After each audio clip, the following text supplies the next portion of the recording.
welcome to the City Council meeting for School Board. I will now turn you over to Ms. Alicia. Thank you, Mr. Mayor. Today's City Council will be conducting 8 interviews. That'll get you the most of District 1 and half of District 3. There has been one scheduling change. Mike Barron in District 2 and Selena Morgan in District 1 have independently decided to switch due to scheduling conflicts, so you'll see that reflected in the schedule. You do have a break scheduled at 11 a.m., and we'll have one virtual interview today. The mayor will be calling questions in roll call fashion.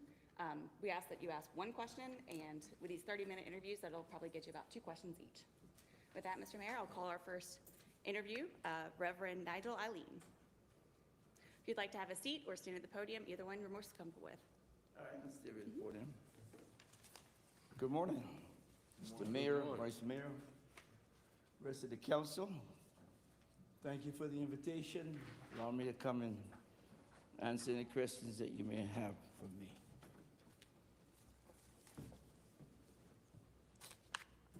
Mr. Ferrari, do you have any questions for Mr. Eileen?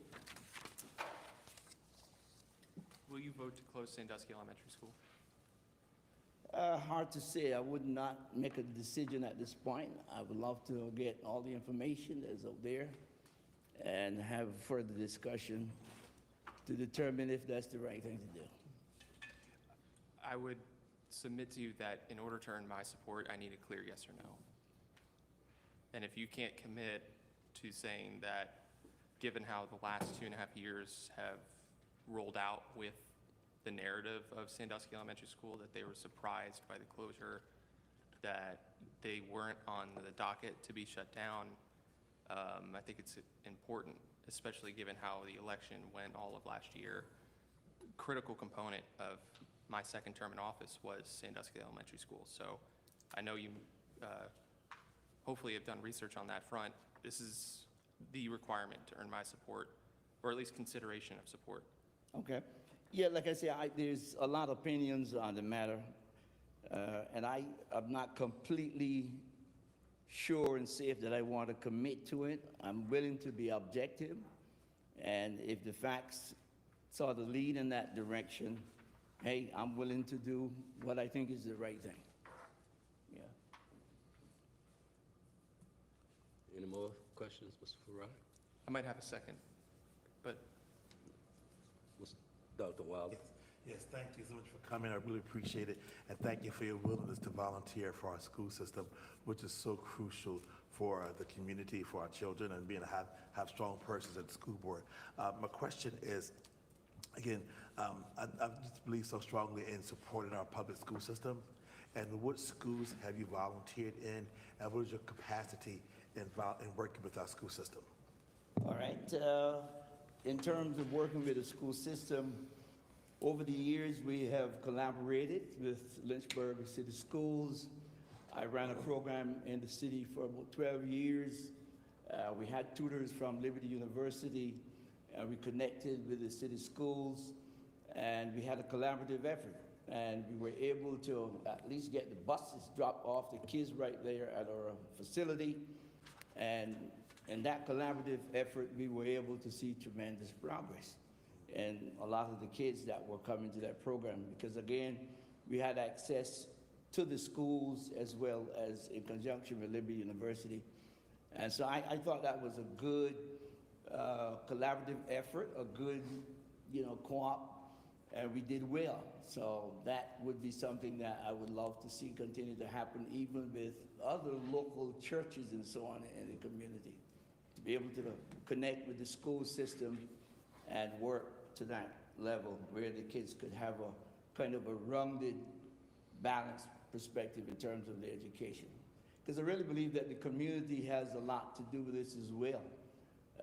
I know we can throw a lot of weight on the school system, but I strongly also believe that families, communities, churches, and what have you, can form that collaborative effort and help to build these kids into a better future. Great, thank you. Ms. Timmer? Thank you, Mr. Mayor. Thank you, Reverend Eileen.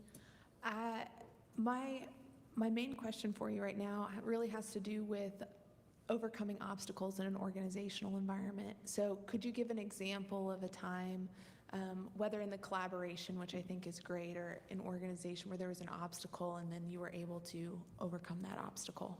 Okay, you're talking about within the context of a student or within an It organization in just, general? yeah, organization, church, business. Okay. Yeah. Yeah, again, I think part of solving problems is bringing people together. I think we have to hear both sides, and I'm a firm believer that we go where the facts are. And if people are willing to have an open dialogue, and they're willing to be honest in terms of the facts that are before us, I would certainly hope that we could come to an amicable solution. I don't want to inject my pastoral work here, but I see this on a regular basis where I have to bring fractions together within the context of the church. And I think the thing that rules is the truth, and if we all could stay a little calm now, because sometimes we let emotions and things kind of get out of the way, and sometimes we have our own personal perspectives. I think if we can sort of lay back, look out for the good in terms of who we are trying to service or the good that we're trying to accomplish, and look at the greater good, put aside our differences and our ideas, and seek to stand on the truth, I think we can come to a lot of good in reference to solving problems. Thank you. Mr. Mitchens? Thank you, Mr. Mayor, and good morning. Good morning. Good morning, Mr. Is it Dr. Eileen? Pastor Eileen? This regular, Mr. Nigel Regular? is fine, that's all good. Okay, just want to address you appropriately. That's okay. So we have, thanks for being here. We have 6 elementary schools that the MGT report showed with a building score of below 70. This was a consultant report that was paid for by Lynchburg City Schools. Do you think that it would be appropriate, given the information I'm presenting you right now, that we have those scores below 70, which are considered not, almost unsatisfactory, to pour our limited capital resources into building one new building or trying to create a safe environment in all of our elementary schools?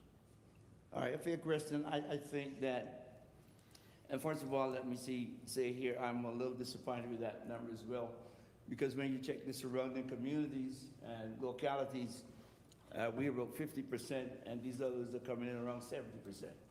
So I would say that I think we need to fix what we have. I think we need to pour into what we have without trying to spend a lot of monies in terms of building new facilities at this point. I would say that if we're stretched for funds, and I know I operate again from my simple home perspective, if something is wrong in my house, I'm going to try to fix it and do the best that I can to make sure that it can work and work efficiently, rather than start stepping out and putting myself under more adverse pressure and debt. And so I think that there's a strong feeling towards the matter of fixing what we have and pouring into the existing facilities and basically getting these scores up. That's my biggest concern. Again, I would address this by also saying I believe that the whole concept of learning has to be in a perfect or maybe close to perfect environment where the kids can come in and they can have a safe environment to learn. And then there should be good teachers to be able to execute the learning process and help them to be able to achieve. And then, of course, again, I'm going to come back to the home. I believe that there should be some reinforcement with families getting involved in the education of their children. We need to find a way to be able to connect with families. If there's a need, I don't know if there's a program that directly addresses that, but we need to find a way to connect with families to get them more involved in the system. And again, to have that collaborative effort, the school, the facility there, and then the teachers, principals, and we're holding people accountable along the way to be able to make this thing work, getting those scores up to that 70 percentile, which is for the good of the kids. Thank you. Mr. Deemer? Thank you, Mr. Mayor. Thank you for being here, Dr. Eileen. I appreciate your willingness to serve. My question has to do with truancy. I appreciate your resistance against any litmus test on a particular thing, and I promise you this is not tied to my vote at all. Singly, I will examine every issue.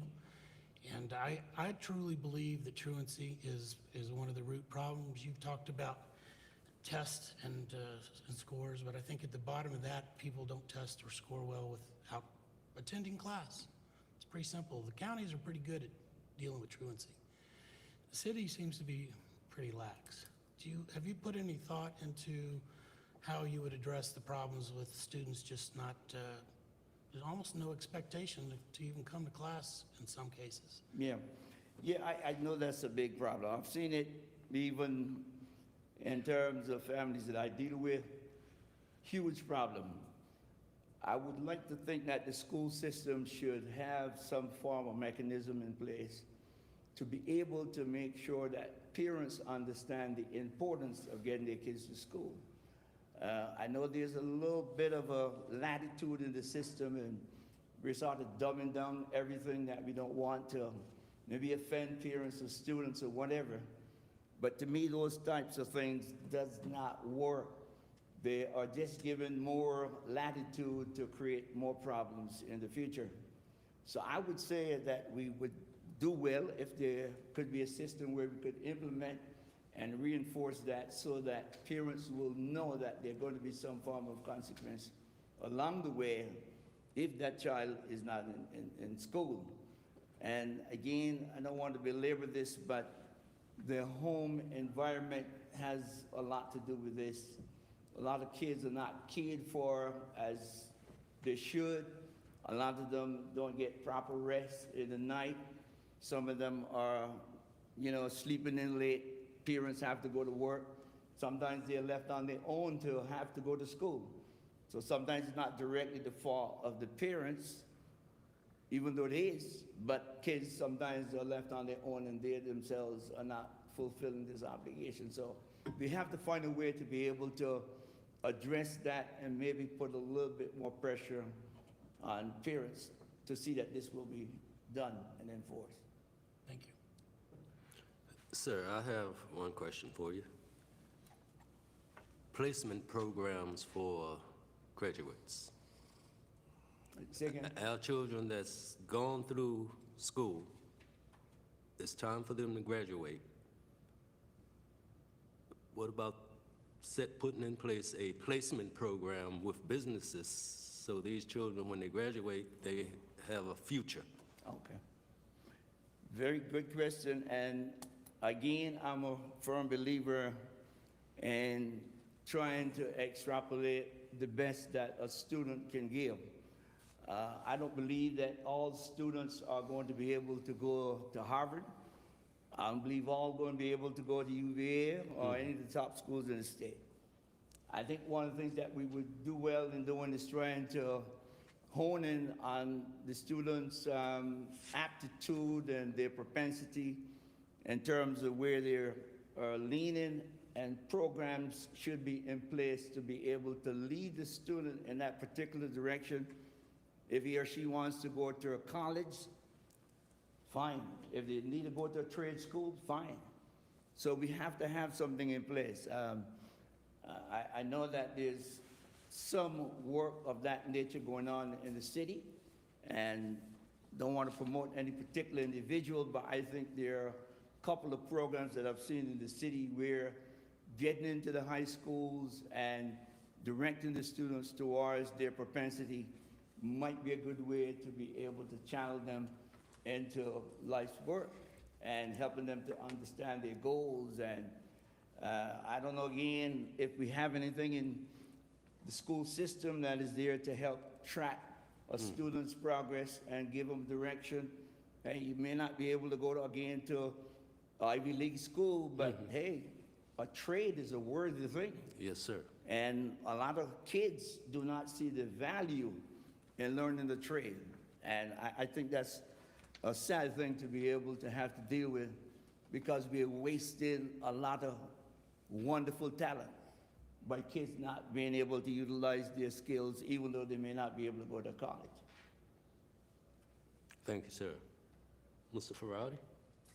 No second? Dr. Wilder? And thank you again for your time, really appreciate it. What are your views on public education and the city's responsibilities to support public education? And, yeah, what is that question there? Yes, sir. What is my views on public education? Yes. Well, again, we all grew up in a public system. When my kids went to public schools, and public schools is part of the culture, but again, we live in a culture where there's diversification. We talk about diversification and all kinds of things. So, I mean, I'm not here to fight private education. I think all of them working together, and I come back to the fact that what is going to be beneficial for the student? Public education is a part of the puzzle, and private education could be part of the puzzle to help propel these students into excellence. And so I'm okay with, different irons in the fire, so to speak. As I have said before, my kids went to public school. As a matter of fact, one of my daughters was on the team where, the school government team, and there were 5 of those kids that went to Lynchburg City Schools. All 5 of them right now are professionals. One is a doctor, my daughter's a lawyer. There's one that's a psychologist, one that works for a government overseas, and another is a certified nurse. They all went to Lynchburg City Schools. So one thing I would like to see, however, and I know you're not directly asking me these questions, but there is room for us to expand these AP classes to students that are somewhat unfortunate. I remember again during those days, I had to literally go into the public schools and to make sure that my kids were placed into AP classes. The average person out here doesn't know what AP means. They have no idea.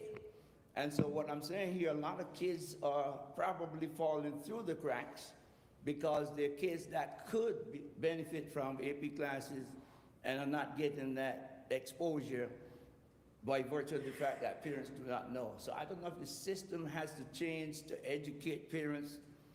So my understanding right now is that we don't have the caliber of kids to facilitate AP classes, so we're dropping the standards. And I would say that's wrong. We keep the standards and then push the kids to get the AP, not drop the standards so everybody can graduate and say they have a degree, and yet they are not capable to function in the real world. Thank you. Yeah. Thank you, appreciate it. Ms. Timmer? Thank you, Mr. Mayor. Reverend Eileen, you referenced truth earlier in the previous question about collaboration. What is your view as far as there being an absolute truth in its role in education? Okay. I would say again that there's a lot of discussion around truth, and there are people that don't believe that there is truth, but I think that truth is something that has to be acknowledged. There's biblical truth, there's people making up truth, so there's different ways to look at this. But I think we've got to fall from the premise that there is absolute truth, and we have to work from that premise in order to keep our kids grounded. We cannot see truth primarily in a relative context. If we do, we're putting our kids to a state of instability, and they're going to lack precision and decision-making when they get into the real world. Because to say it plainly, it's black and white, it's cut and dry. And you either have it or you don't. You either know it or you don't. It's either truth or lie. And so I would say that the concept of absolute truth is something that I would definitely stand on and work from that premise. And this is not a matter of trying to invoke on kids any particular way of thinking or whatever, but we're dealing with objectivity. It's just like math, you know, we all should be able to rally around 1 + 1 or 2 + 2 and work from that framework, which gives us a sense of strong objectivity. People can learn and rally around that. That's what I would say to that. Thank you. Mr. Mitchell? Thank you, Mr. Mayor. Let's talk about school safety. So, there's been, I think, debates throughout the past, but what is your position on having some sort of weapons detectors, because they're more advanced than metal detectors these days, at the entrances to our middle schools and high schools to increase the ability for us to detect and prevent students coming into these buildings with firearms? Good question, and I would say anything that we can do to enhance the safety of our children, I'm for that. If, you know, people might again have different opinions, but if this is going to be an incentive to help protect the safety of our children, I'm going to stand with it. I think it's the right thing to do. When a parent drops off that kid on Monday morning, she wants to come back and pick up her son or her daughter. And as the, you could say the patriarchs of the school system at that level, we are the guardians, we are the ones there to help them. Hey, it is our duty to make sure that they're going to be in a safe environment. And whatever it takes for us to do that, I'm all for that. So safety is critical, and I would even take that a little step further. I think we need to have standards from the school board level that protects teachers as well. No student should be able to come into the school system and spit on a teacher, kick a teacher, you know, turn a table over, and then we just sort of let him go out and then come back in the next day with no sort of consequence. That's not good for the system. As far as I'm concerned, if the school board has policies in place that are fair and just and common sense, then I think that those policies should be enforced. And one way is to also protect the safety of teachers. Thank you. Students as well as teachers. Thank you. Mr. Beamer? Thank you, Mr. Mayor. Mr. Arlene, in 2023, the Lynchburg School Board denied a grant for a gender-affirming safe space at EC Glass. It was for Gender and Sexuality Alliance Group. This is kind of a two-part question. What would be your position on having a Gender Sexuality Alliance Group in our public schools? And would you have voted to approve that grant funding? Okay. Relation to that question, I probably would be a bit cautious here, because I see that again as a slippery slope. We're taking now a lot of cultural dynamics and trying to make policy out of them. And when we start doing that, it opens the door for a whole lot of other things coming in. Because you're going to have maybe a group that, whatever a satanic group decide that they want a room in the school system, what are we going to do? Give them a room as well. You're going to have all kinds of fractions of people coming in from aspects trying to, you know, make that a possibility, creating a whole lot of problem. I think it's a slippery slope. And I would probably not vote for something like that. I think we're getting into a lot of cultural things that, to me, is not part of learning. Just having a room there in the school. As a matter of fact, I would go back to the days when we had like people that I've talked to had one-room schools. And those one-room schools were very, very effective. Today we have all of these amenities. And we have technology, we have this. Back in the day, most of you didn't have computers, you didn't have all these modern gadgets and all the fine things for learning. but we made it through. I know some people right now that just went and had a sixth grade education, and they're able to read and to write, and they know arithmetic. Those are the basic things that I think we need to come back to.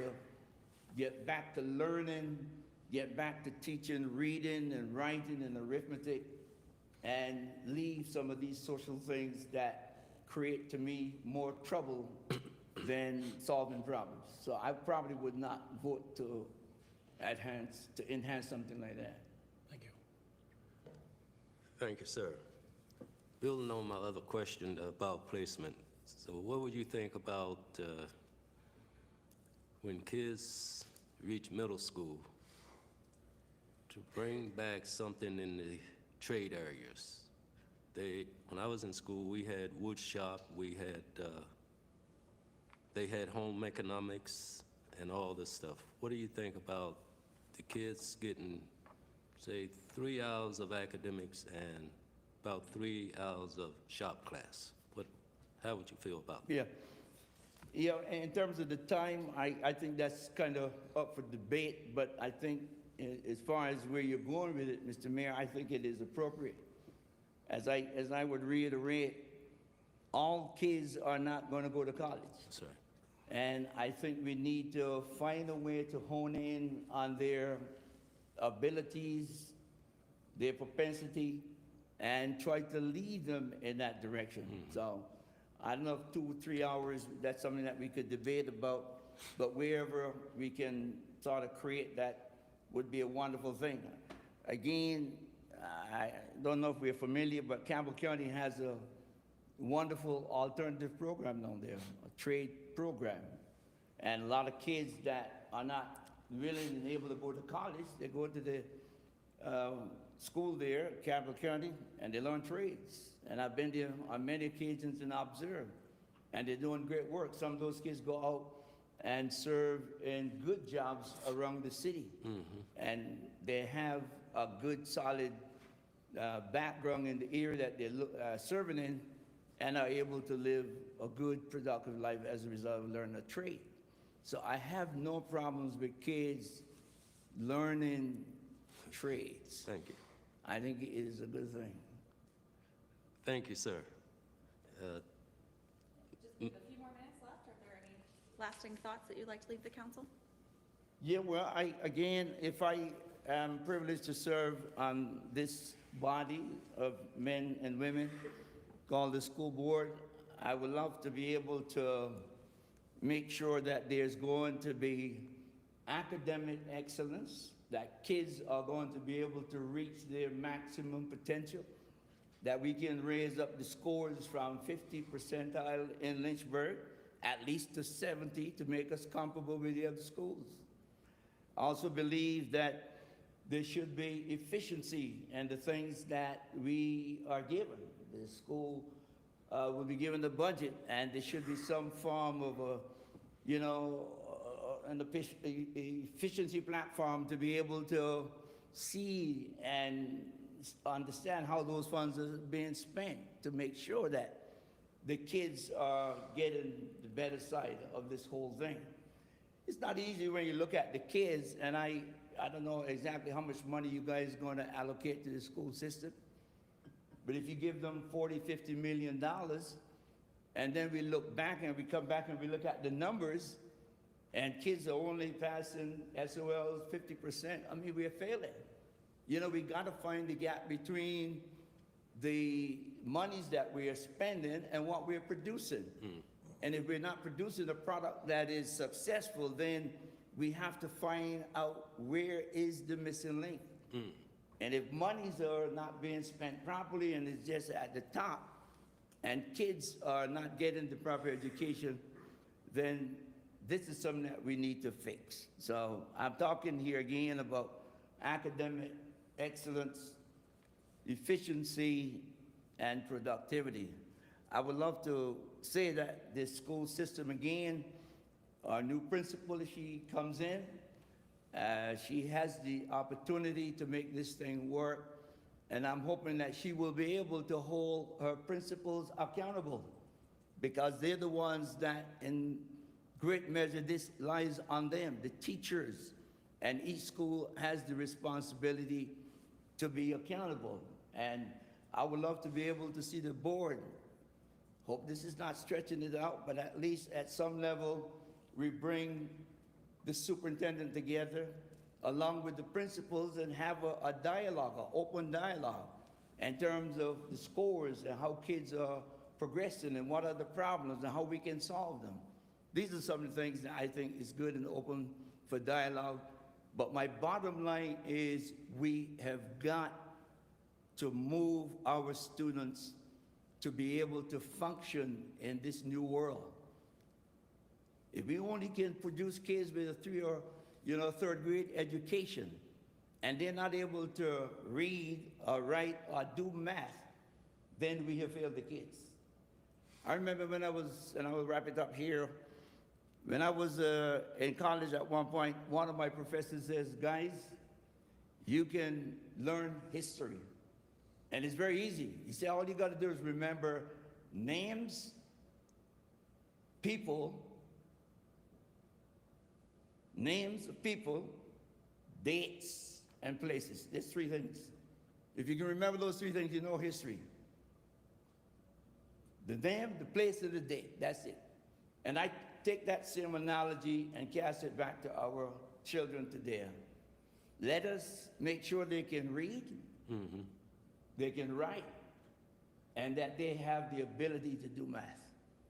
Because those are the 3 components that they're going to have to function with on a day-to-day basis to function in the real world. All right? And with that, I close my case. Thank you, sir. All right.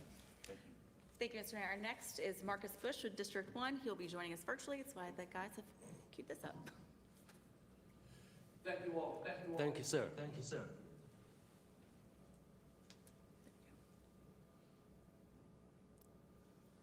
Go ahead. Good morning. Can you all hear me? Yes. Yes. Yes. I'd like to thank you all for allowing me to join virtually. I'll briefly explain my absence. I contracted RSV, but I didn't think it would be fair to bring it in or carry it around. I've been struggling pretty good, so thank you for this opportunity. But I didn't want to miss the opportunity for the school board interview. It is too important. Mr. Ferrari, questions? Will you vote to close Sandusky Elementary School? No, sir, I would not. Thank you for your time to volunteer for our school system. We really appreciate that. Question I have is, what schools have you volunteered in our Lynchburg school system? And also, what is your experience in working with, what are your thoughts in working with public education? So, for a little while, for about a year, I was actually the PTO president at Dearington Elementary. And luckily, through my day job, I'm able to be in most of the schools throughout the city several times a year, doing mic presentations or reading books or doing public education in general. So I'm actually in the schools all year round throughout the school district. Great, thank you.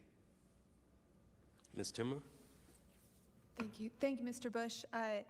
This is a question that I'm asking to all school board candidates. What is your view on the existence of absolute truth, and if it exists, what do you believe its role is in education? So absolute truth is absolute truth. I think just before I came on, I think Dr. Eileen is, it was very accurate in the fact that if we're, depending on where we want to go with the conversation or the context of the conversation, I'll jump right into it, I guess, because it's going to be the provocative topic. If you were born a boy, you're born a boy. If you born a girl, you're a girl. And there's no, God didn't make any mistakes. Never has, never will. Now, we have a responsibility to respect people and respect their choices, but the truth is still the truth. So I hope that answers your question. Mr. Bush? What's the mission? Thank you, Mr. Mayor. Good morning, Mr. Bush. How are you? Good morning. I got a breathing treatment right before this started, so I'm hoping my voice holds up. Well, thank you for hanging in there with us. So my question revolves around the condition of our school buildings. So we currently had, and this is in a May 2023 report, we have 6 elementary schools that had a facility assessment score below 70, which is, approaching risky ranges as far as the condition of the facilities being poor. And this is in the MGT report. So when we're looking at allocating funds for infrastructure improvements in our elementary schools, should we be trying to distribute those funds to do the most good for the most schools to bring up the facility assessment scores and therefore the safety of all of those buildings? Or should we be focusing capital funds on building new schools? So the question is, should we be trying to use our resources to improve the condition of all schools, or should we be using those same resources, because we have limited resources, to build a new school? So I'd like to kind of jump back to a minute to Councilman Feraldi's first question about closing Sandusky Elementary. So, and it's going to segue right into the answer of the question you just asked me. The first thing that we have to do, and we're just going to have to be very honest about this conversation, and Ms. Timmer, you asked about absolute truth, so I'm going to give a little bit of absolute truth from an outsider perspective. We have 11 elementary schools in this city, and it's 11 elementary schools too many. The reason that we have 11 elementary schools is not because 11 elementary schools was needed. We have 11 elementary schools because of segregation, and people do not want to face that absolute truth. And that is an absolute truth. I'm currently, it hasn't sent to you yet, but it will be coming to you. I'm sending you some documents that I prepared as far as for this conversation about needing to not only consolidate some schools, which will kind of solve some of the salary problems, some of the salary issues, but it would also give money to be able to redirect funds to deal with existing structural problems, but also deliver some funds to start working on new facilities such as a new Sandusky Elementary. So, Councilman Miskins, I hope I answered your question. Thank you. Mr. Deemer? Thank you, Mr. Mayor.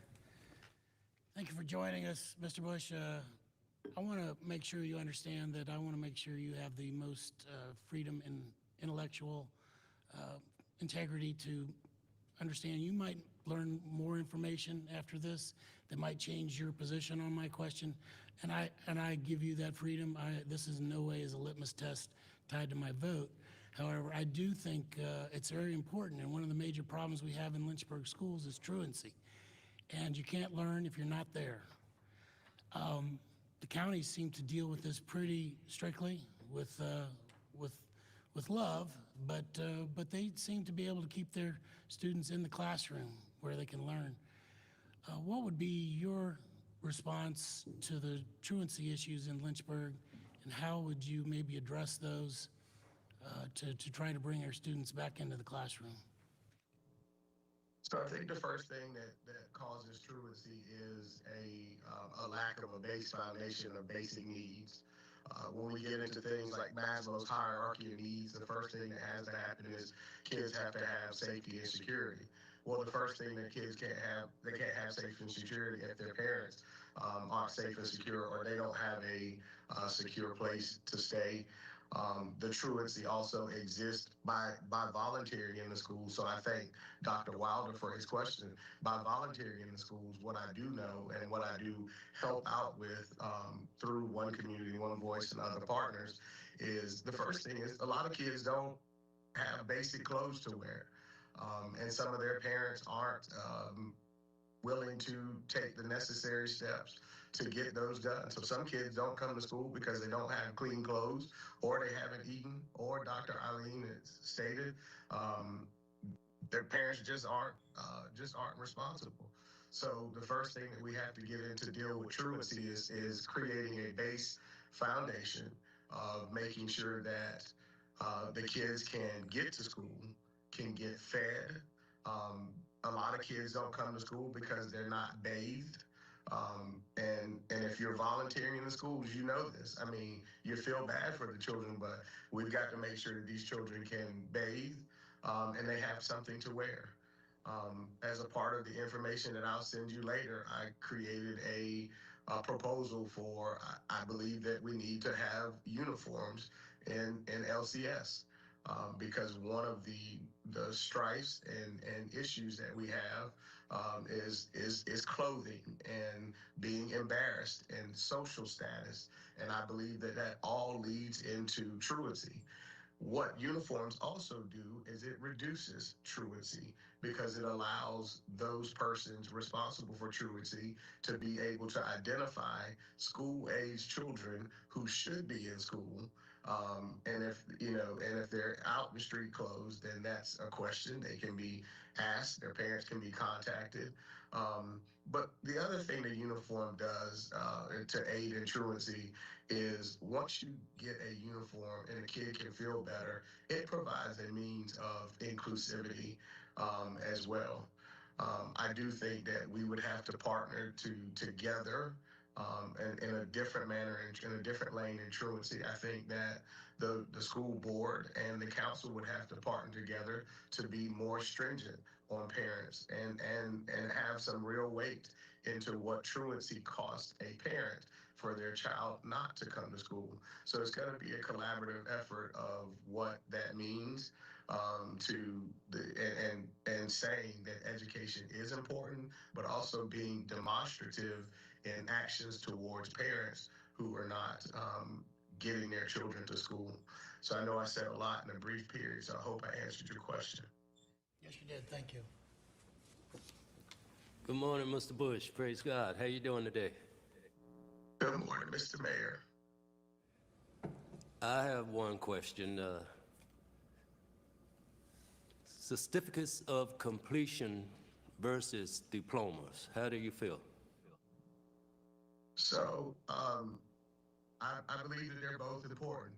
I believe that they're both, in fact, I shouldn't say I believe, I know that they're both important. And I think that we have a very, and I'm going to stop saying I think, I know we have a unique opportunity in this city with some great partners to do some great things. I've thought about this question for a while, but because of some of the community ventures that I'm in, I get to spend some time with some great people from BWXT. I was watching the council meeting the other night where the gentleman was talking about his woodworking business in the city.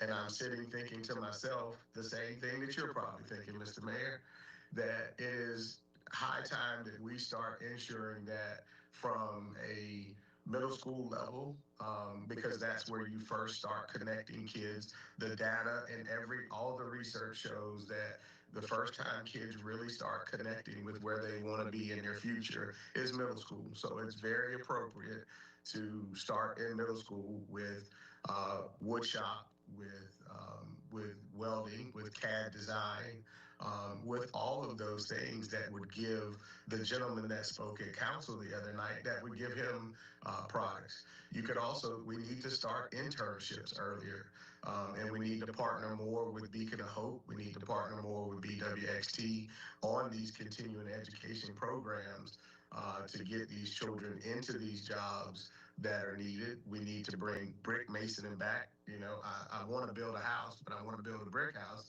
It's really expensive to find a brick mason, Mr. Mayor. Thank you, sir. Mr. Ferrari? How, in your view, can we as council do better? This would be in relation to public education, but also with the school board. How can we do better? No, Mr. Ferrari, the biggest thing is I think that everybody is always looking for that silver bullet. And I think we got to stop looking for the silver bullet. What we have to do now is we have to look at all of the programs that have been proposed. There's been amazing programs proposed. The biggest thing, and this is going to sound ironic when I say it, but I want you guys to follow me when I say this. The biggest problem that we have right now is change. I know that sounds ironic to say that, but it's change. We every time that something gets started, it stopped and changed. When will we ever go down a path like we need to pull programs together, we need to pull resources together and look at everything that we're trying to do? Because what we're going to collaboratively find is we're all trying to do the same thing, but we're just trying to do it in different ways. And if we stop and have the right conversation, we will start applying the right resources in the right places.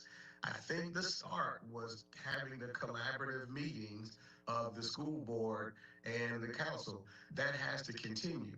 But now it has to go down further to where it really matters. You have to have task force that have specific tasks and groups. We have to get more information from the teachers in the classrooms who are delivering the information. I can tell you right now, when I'm in the schools, the new programs that they have in the schools, the teachers like them, but they're not completely educated on them. And plus, the kids they're not there yet where they need to be. So we need to start listening to the teachers. We need to make sure that they have a consistent role. We need to make sure that there's consistency across the district. Every school that I go to, every principal has the ability to set their own lesson plan, and it causes confusion and chaos because there's no consistency on how to learn or what to learn. So we have to put task groups together that identify all the we gotta strip it down to renew. I hope that we gotta tear it down to restore. I probably should have just went there, but Mr. Ferrari, Councilman Ferrari, I hope that answered your question. It is a very open-ended question, and I believe that does. Thank you. Mr. Wilder? Yes, thank you. No, our time is winding up. Again, just talking a little more about public education. What are your thoughts on public education and the obligations of city council to support financially public education?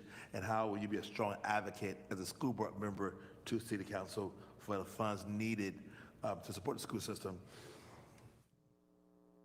So, Dr. Wilder, that's a great question. So, the first thing I want to say is that in my day job, I'm in the public sector in my day job, and I'm all in the city. So, when I say I'm all in, I'm all in, and every one of you up there know me anyway. But what I mean by public education is that's why I'm so passionate about the fact that it's okay to consolidate schools. The reason it's okay to consolidate schools is because of this. We need to make sure that we are getting the schools in the shape that they need to be, meaning that they not only are they safe for the children, but we're putting the new technologies in the schools, and that we're also renewing when we need new buildings like Sandusky Elementary. We need to make sure that when we build those buildings, that we put the innovation in them, and they're built with an eye for being developed in the future. And as we renovate existing buildings and make existing buildings better, we need to keep an eye for making sure that in the future, other councils and school boards can make sure that the innovation continues. The strongest advocate that I am for right now, just public education, not just for the kids, I want to talk about our educators. We need to make sure that we are paying our educators. And when I say pay, it goes not just the salary. These people are not, because of being in the schools all the time, they're not getting their contracts ahead of time. We're losing teachers to other counties because they're offering them jobs in March and April, and our people are not getting their contracts on time, and they're not finding out what they're going to make. And then the most discouraging thing I heard from a teacher was the fact that, oh, I got a 3% raise, but my insurance went up 18%. So now you're 15% in the hole. It is our responsibility as a board and council together to figure out how we can incentivize our teachers. And what I mean by that is we need to be encouraging teachers to come back in the city. We need to start offering tax breaks to teachers that live in the city, to single teachers or people who are in apartments. We need to offer stipends for living. We need to be doing innovative things that are retained, uh, restoring old teachers and educators back to the system and recruiting new and bright teachers. I believe and I know, I watched Mr. McCain's talk to the school board, and our greatest issues right now, we can't fix an educational gap. We can't get out of the 30, we can't fix the achievement gap until we have the teachers to do that. And we're losing the talent because we're not supporting education, because we're not being collaborative, because we're fighting about something of having 11 elementary schools when in reality we could really do with 8, and we can take those reoccurring funds and apply them to salary and innovation and growth. Thank you. Ms. Timmer? Thank you, Mr. Bush. I appreciate your very practical, solution-focused answers. Building off that kind of theme, what is an example of a time, whether in your official capacity, professional capacity, or in your nonprofit role, that you had a problem that involved a group of people and you led through to a practical solution? So that's actually happening as we speak right now with our Little League Baseball and Parks and Recreation system in the city. By the way, and our Parks and Rec is great, so I want to make sure I say that.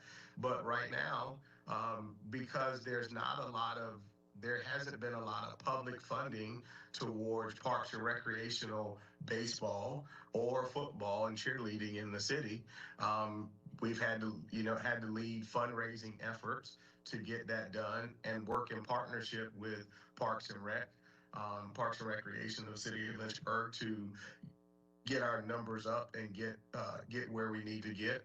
And to tell you the outcome of working through those solutions and working with community partners to get that done, Little League has gone from a little less than 200 kids to over 300 kids this season playing baseball. And we're quick plug, we're going to have a challenger division next year. That's for disabled baseball. And then Parks and Rec football in the city hasn't existed for over a decade until last year. And now this year we're poised. We had 125 kids, 130 kids totality in the program. And we're looking at over 200 kids this year. So in that role, it is just being practical. It is getting with people and telling them what the problem is, being truthful about the problem, and then being willing to work towards a solution. So the outcomes, the results that we've had is we've had growth in both leagues. We're getting more sponsorship in both leagues. We could use some more, but and hopefully we get some city input in both leagues at the Parks and Recreation level. But those are some of the outcomes that I've been able to achieve in my nonprofit status. Mr. Mission? You kind of addressed my second question in one of your previous responses. But I'll pose something similar but different. The only way that you can address a bad guy with a gun is with a good guy with a gun. And I know you understand that, working in public safety. So my question is, when I see that we have these school security officers in some of these school buildings that aren't armed, do you think that that is appropriate? Or do you think that we should be making sure that we have an armed professional to protect our children in these schools every single day? Absolutely. I don't just want one, I want two. Our children are our most valuable asset.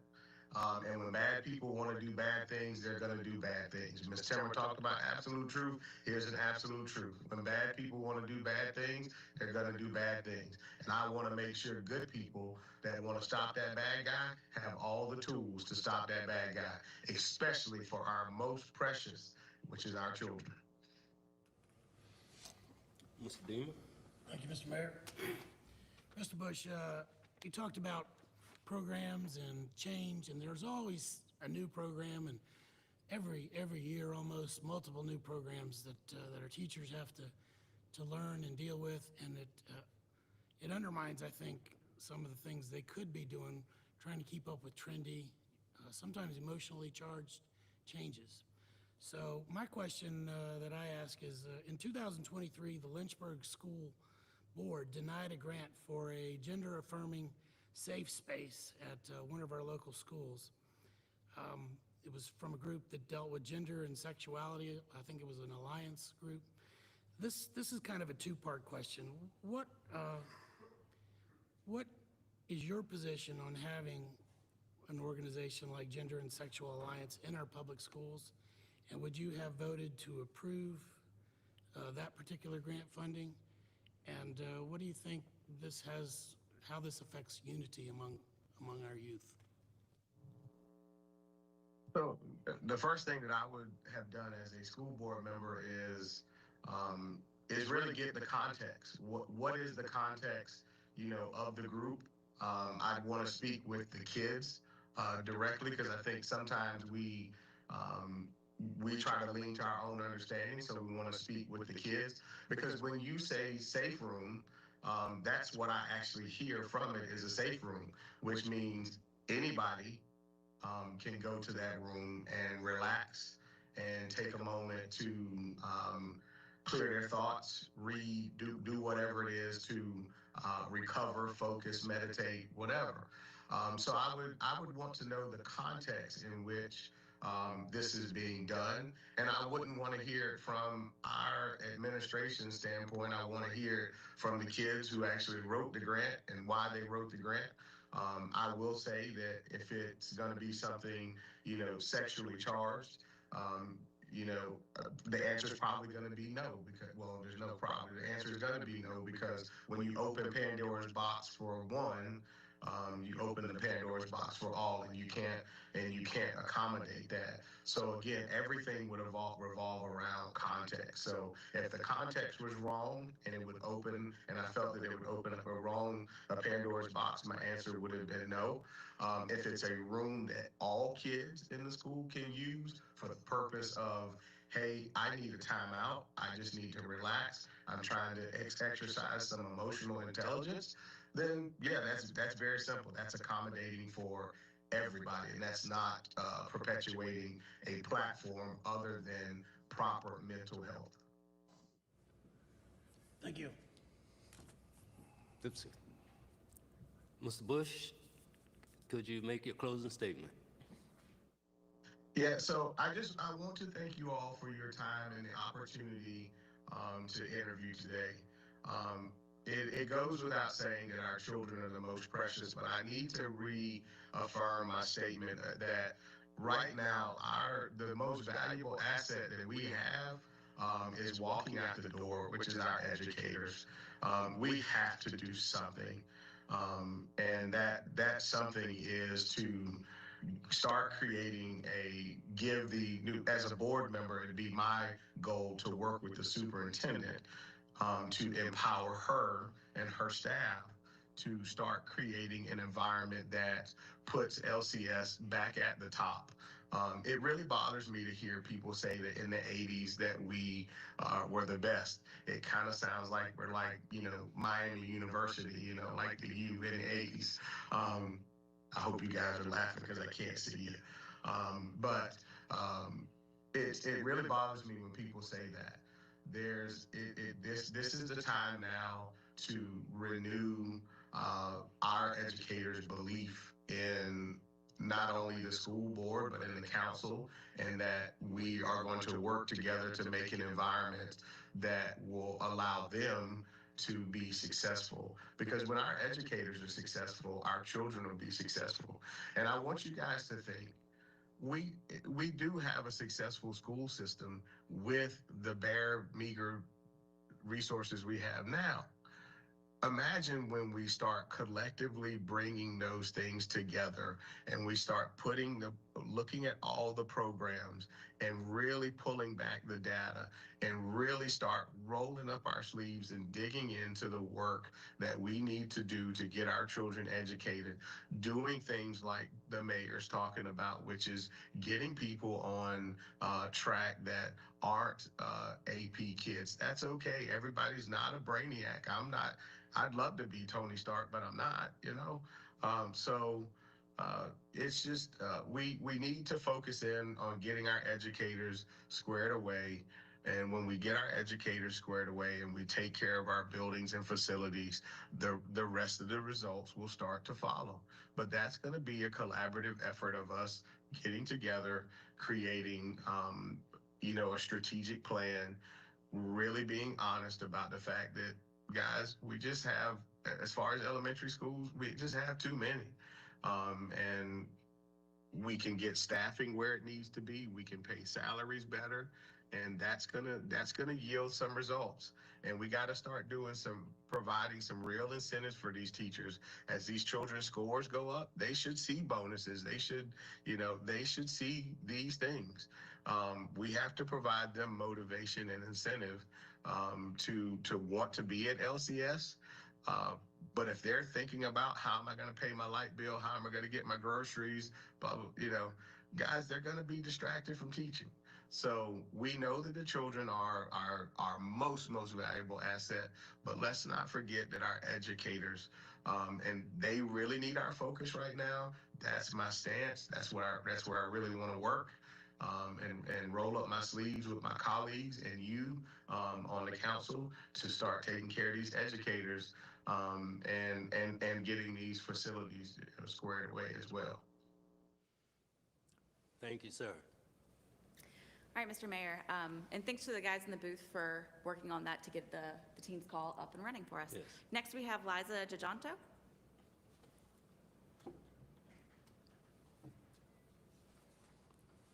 Feel free to sit or stand, whichever you prefer.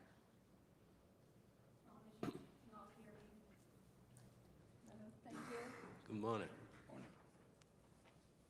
Mr. Ferrari? Morning. Will you vote to close Sandusky Elementary School? No. Thank you. Dr. Wilder? Yeah, thank you for coming in. We appreciate your willingness to volunteer and serve for our school system, which is very important. What is your role in working with our school system as far as where have you volunteered and what school particularly have you volunteered in our school system? So I have 2 students, my own children, that are at Bedford Hills Elementary, and one who just finished a year at R.S. Payne but will be moving back to Bedford Hills. So I've spent most of my time volunteering at Bedford Hills, just coming in and helping in the classroom. So kindergarten, first grade, parents come in and read, helping with class parties. I currently coordinate the volunteers for the PTO at that school. Helped out with the plays, typical things that need extra stuff. Bedford Hills has a garden, and so we do that as well. At R.S. Payne, I have gone into the classroom and helped out there, but it was a little harder to find more volunteer opportunities there than at Bedford Hills. And some of that is issues with staffing, right? How stressed teachers are, how active the PTO is. And so you can see, at least from my perspective as a parent, a lot of the equity issues across the system have to do with staffing and how much time parents can put into the schools and how much assistance parents get in getting into them. And I do believe that if that can be solved, some of these schools might improve. Students might feel a little more comfortable there if they see familiar faces coming in and out and supporting them that are not just teachers or stressed administrators and the like. Thank you. Ms. Timmer? Thank you. Hi. Thank you for your answer regarding parents. It's so important to have our parents involved in schools, so thank you for organizing that and doing that. A question that I'm asking to all school board applicants is, do you believe in the existence of absolute truth, or what is your view on absolute truth, and what do you believe, if it does exist, its role is in the education process? Getting philosophical here. There's always gray areas, and this is something I try to convey to my own students. You might have a very firm belief in something, but that comes from your background. It comes from your own experiences. So that could be your absolute truth. But that is somebody else in the room who might have grown up next door to you, but has a slightly different experience, a slightly different background. Their truth is going to be a little off. But in that case, you can find a common ground. And so the farther apart you are, it's harder to find a common ground. And this is where it's important to not treat these schools as silos and neighborhoods. It's very important, right? The schools are the center of many communities, but the more we can get our students interacting across these, the more they understand that, oh, home is different for everybody else, or what we do outside of school and what our family's traditions and activities is slightly different than that kid over there, but it doesn't mean it's bad. And so recognizing that there is never going to be an absolute right or an absolute wrong, but we can always find that middle ground, I do think is important. And it's often hard to convey, especially when we're talking elementary school level, right? They're like, well, he did this, so he is this. And it takes a bit of time to talk through. And that's why I think parents are coming in and are very important, but also that broader community, if you can bring it into the schools, that helps a lot. I'm not sure if that answered your question. Yes, thank you. Okay. Mr. Mitchell? Thank you, Mr. Mayor. Good morning. Morning. Thank you for being here. Yep.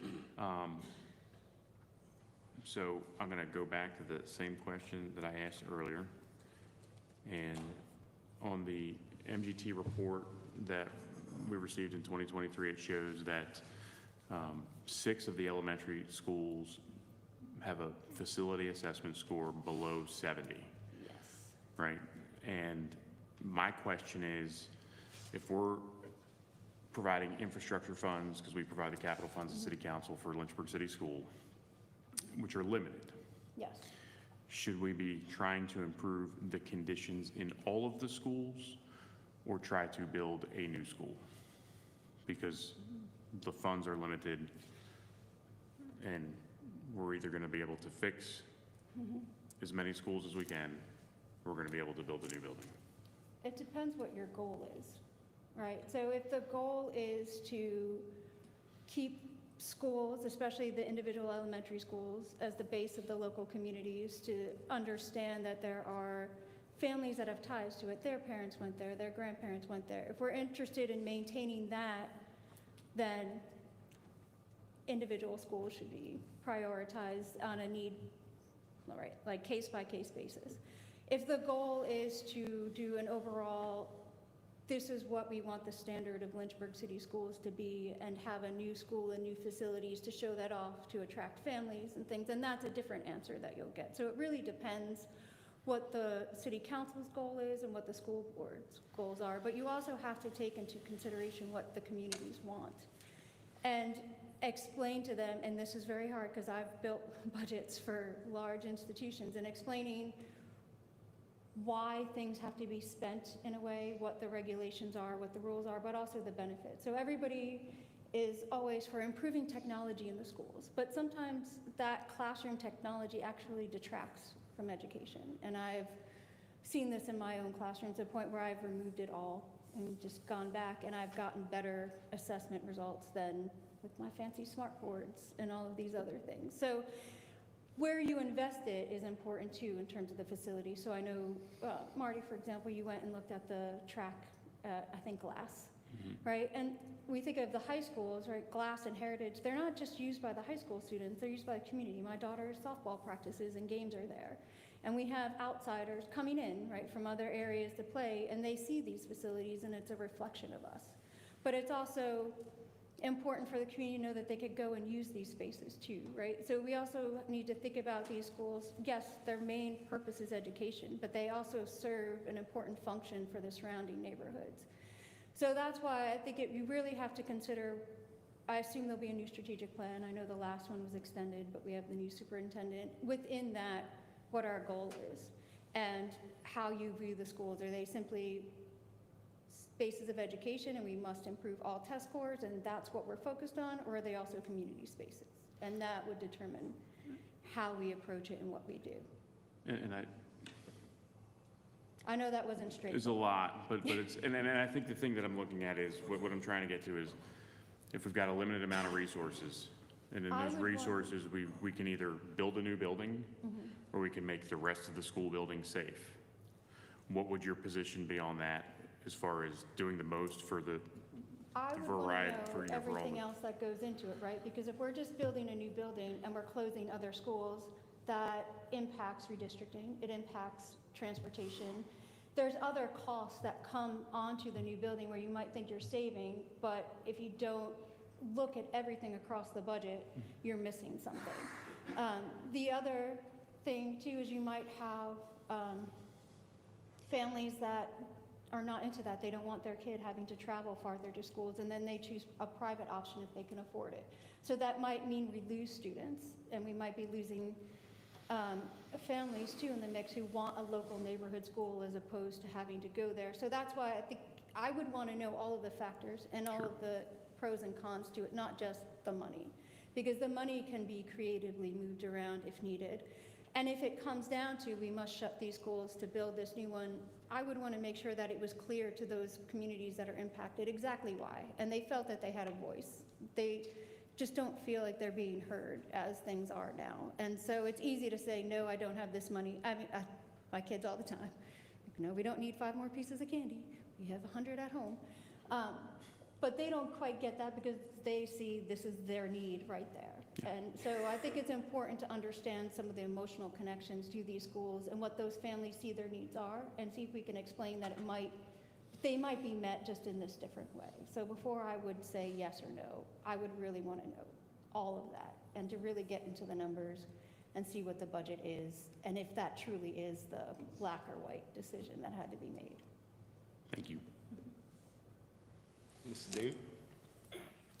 Thank you, Mr. Mayor.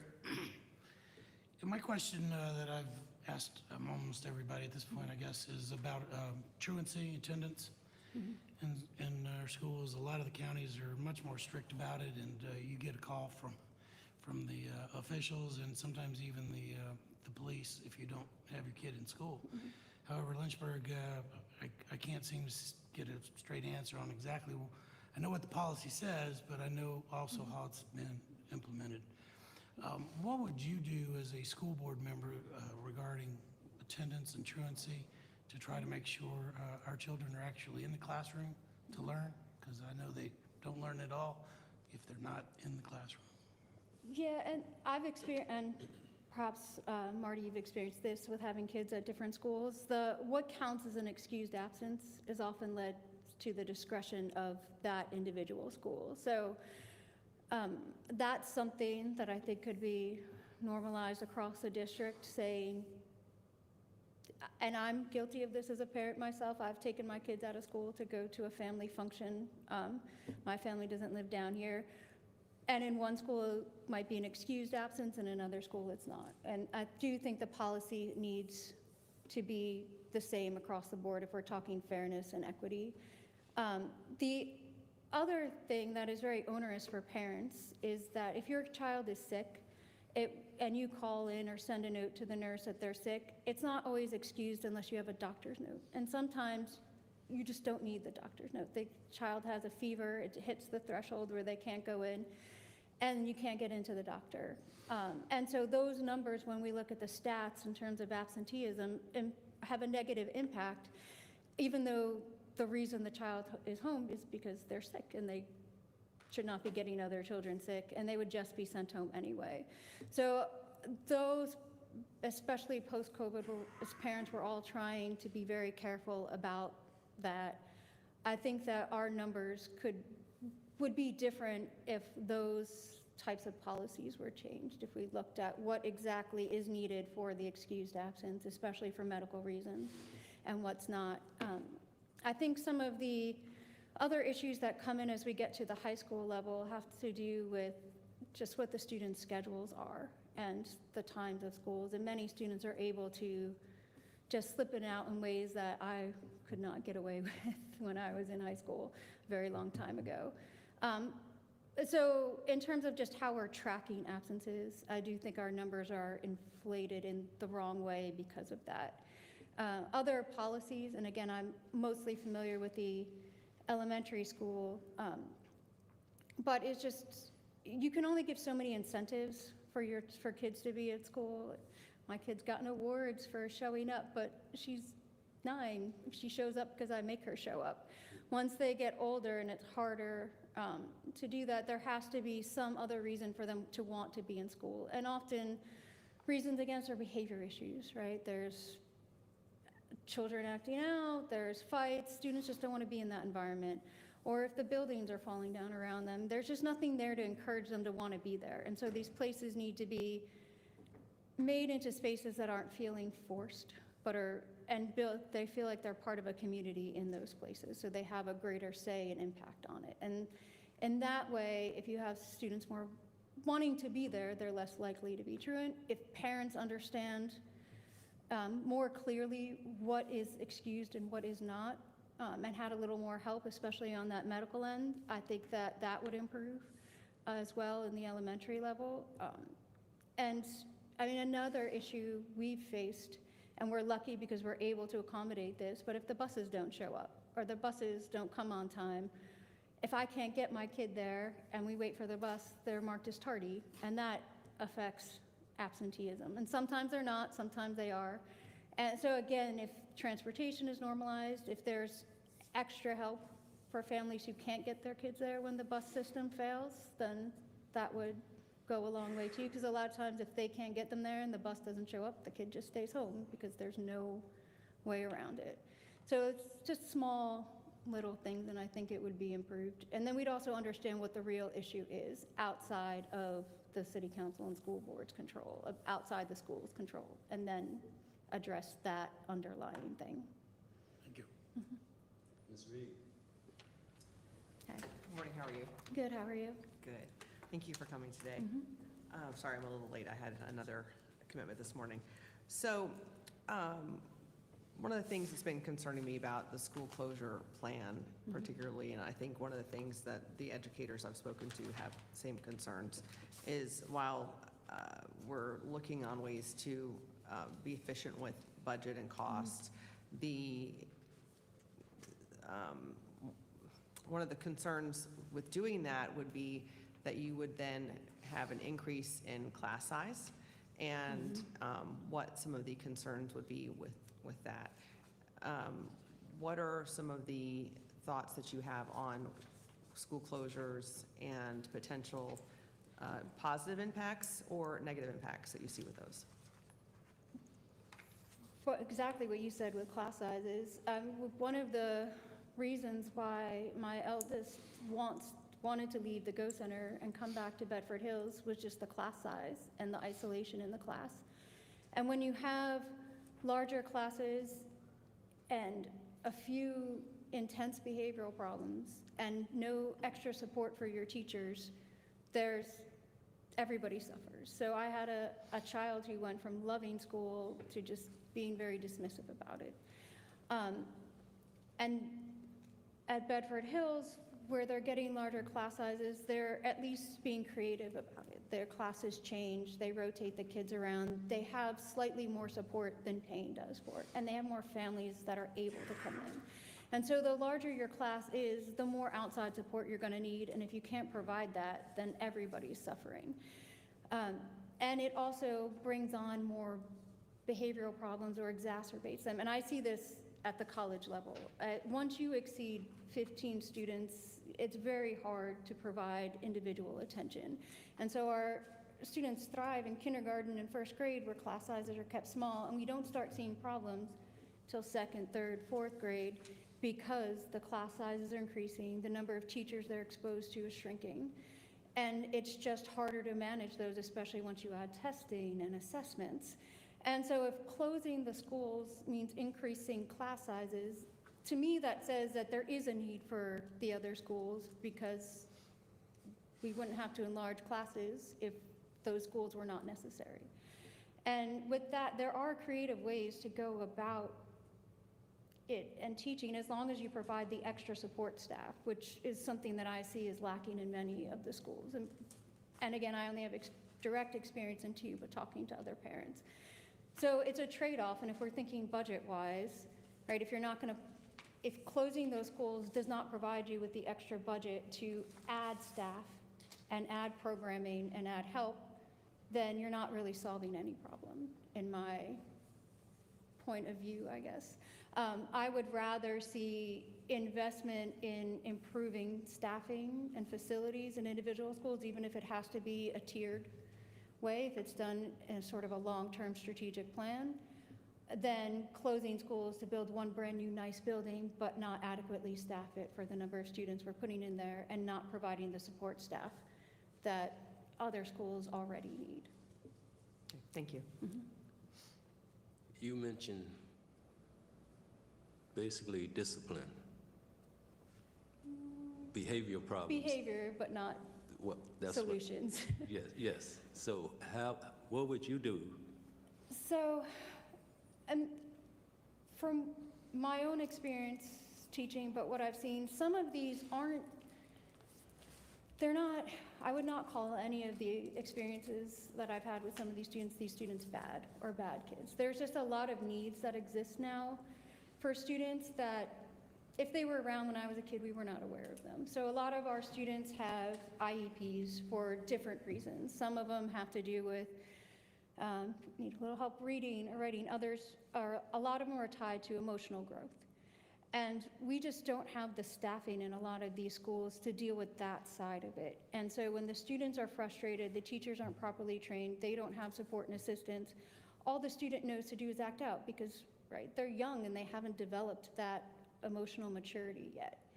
And so having either a smaller class with more support staff would help address some of that, because then those students would get the support that they need in the schools. And many of them have support outside of school, but school's a long day, and it's a long day away from your environment at home where you feel comfortable. And then and it becomes a domino effect, right? Because if you're not adequately supporting those students, and they're part of our school district, so we owe them that, then if they're not doing well, all the students around them are not going to do well, because they're going to feel frustrated because they're not getting the attention they need, or they see that kid getting away with something and they feel, well, if he can do it or she can do it, then I can do it. And it just triggers a whole bunch of things that are unnecessary. Whereas if we could truly follow the IEPs that are in place, truly provide the support staff, you don't need discipline, because you're providing the space and the services that help. And a lot of times the discipline just doesn't work, right? It's simple things that they do in the classroom, where the kids in kindergarten, first grade, they click up or they click down. And a student who has ADHD just can't focus that much. They need to be able to fidget and do the stuff. And so they're constantly put down, and that's not encouraging them to do better, because they physically don't have the skills to do better yet. They're trying to learn them. And so things just need to be tailored, and services need to be improved across the schools. And I've worked on this at college level, and I've seen it work with my students. If they're provided the things that they need, they're no longer problems, because they have ways to get out whatever it is they need to get out, and then they can focus and they contribute, and they are called good citizens in the classroom. And so I'm always a little hesitant when we talk about discipline, because first you need to address what actually is there, and is it bad, or is it just, I have no other way to do this because I don't have the space that I need? I'm not sure if that answered your question. Well, you did. Okay. Another question. Okay. What about children that need to repeat the grade? I mean, there's a variety of reasons for it. I think some of that has to do with class sizes. If the student needs more attention and help and they're just not able to get it, And so if we're going to have larger classes, but we don't have the staff to provide special education across the school district to all students equally to help them, then yeah, if they already come in with that deficit, another thing that has been proven to help is universal pre-K, which I saw in the strategic plan. There was a goal to get there for 3 and 4-year-olds. A lot of the achievement gap that I see in my own kids' kindergarten classes is just between those who had a lot of preschool and those who didn't.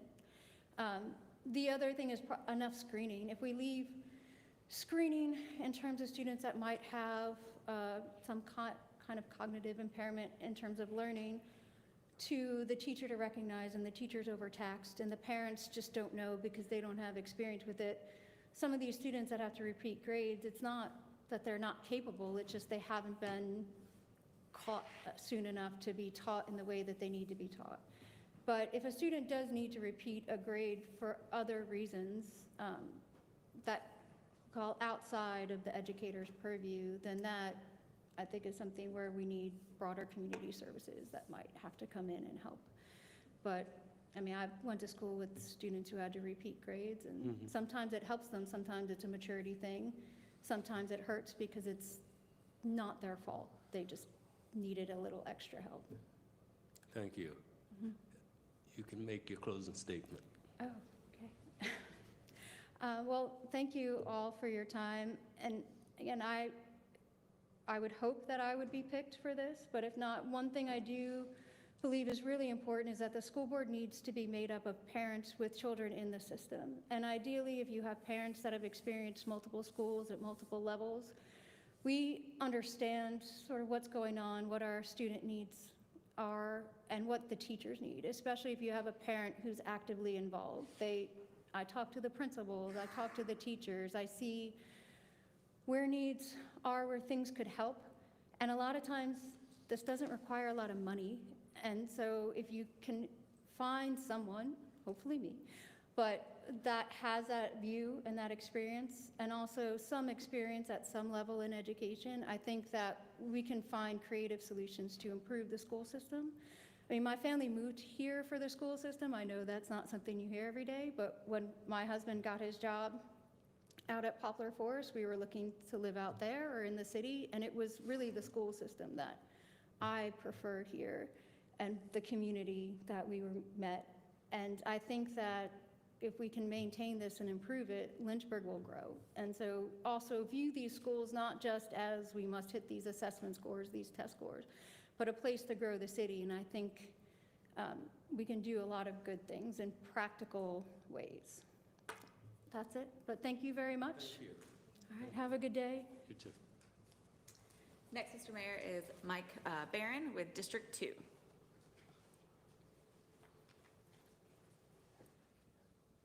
free to sit at the table or stand at the podium, whatever you're comfortable with. I like to stand. It's good to be here with you guys. Thank you so much. Mr. Ferrari, you have questions for Mr. Brown? Morning. Good morning. Will you vote to close Sandusky Elementary School? No, sir. Thank you. Ms. Reed? Hi, how are you? I'm well. How are you? Good to see you. Yes, ma'am. Okay, so question about the closures as well. So one of the concerns that some of the educators have shared about closures is, again, I know we're trying to look at ways to be conservative and, with our finances with the schools, and closures is one of those ways that have been considered. But there are consequences to the closures that need to be thought of as well.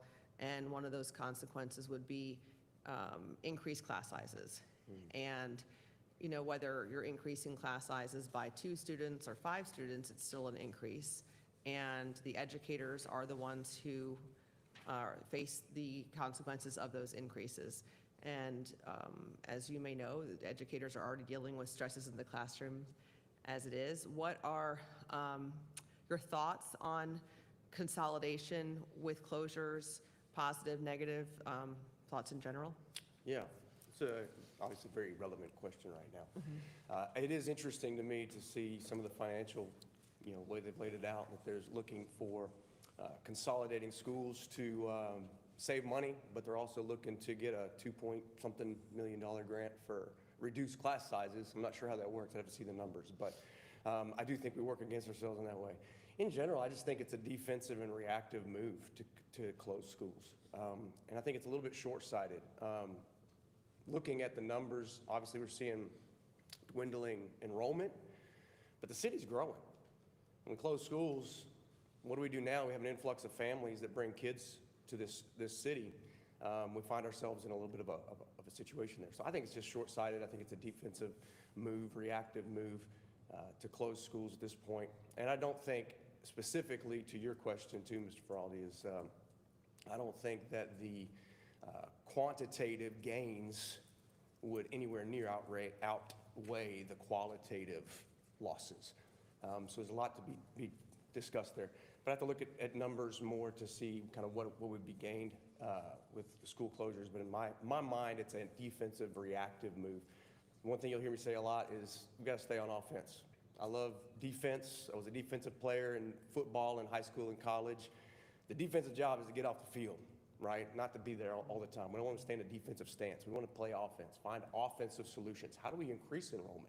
How do we make the LCS schools more appealing to families to move here and bring their kids, like the lady that just spoke about her reason for moving to Lynchburg. So I just think that we've got to stay off defense and get on offense when it comes to how we address the school concerns. Okay. Thank you, I appreciate that Yes, ma'am. answer. Dr. Wilder? Yes, thank you so much for your willingness to volunteer for our school system. We really appreciate that. Yes, sir. I see you also have dropped the school bus. What is your experience in volunteering in our school system and other capacities? And also, what school in particular have you volunteered with and worked with in our school system? Yes, sir. Well, I have children in the school systems, and so by default, they're over here actually. But they range from EC Glass High School. He'll be a senior next year. His mama's going to start crying in a minute. We've got another one that's going to be EC Glass next year, a freshman. We got at Dunbar Middle School, and then at R.S. Payne Elementary, and also have had a couple of ours, and my youngest will be going to the Ghost Center at R.S. Payne. So a wide range, and we're very involved. I mean, they even showed up for my interview, so we just show up for each other. I'm involved in their school. I know what's going on in their school. I know their teachers. I know their principals, the staff. I work intimately with them in a lot of capacity just by the virtue of the fact that my kids go to their schools. But I've also done, I did some work with the ACE program, after school program at R.S. Payne Elementary a few years ago. Still have connection with kids that I built relationships with in that program. I've also worked with obviously driving the school bus. I've worked with a lot of different schools in that capacity. And so I have exposure to different schools through that role. And yeah, so I think that's the extent of what I've been involved in with the schools at this point. But it's pretty extensive in terms of just exposure to different schools within the district, for sure. Great, thank you. Yes, sir. Ms. Timmer? Thank you, Mr. Barron. We look forward to getting our son in jujitsu with you, hopefully Let's soon. go. So, and you've been sitting in here, you've heard my questions. My main question to everyone is, what is your view of absolute truth, and what do you believe its role is in education? And I'll frame that a little bit more. If we're educating towards something, what is that something that we're educating toward, and why? I love this question. I built my entire philosophy of education as a teacher. My background is in education. I actually have a teaching certificate in the state of Texas. My entire philosophy was built around this principle. Yes, there has to be absolute truth.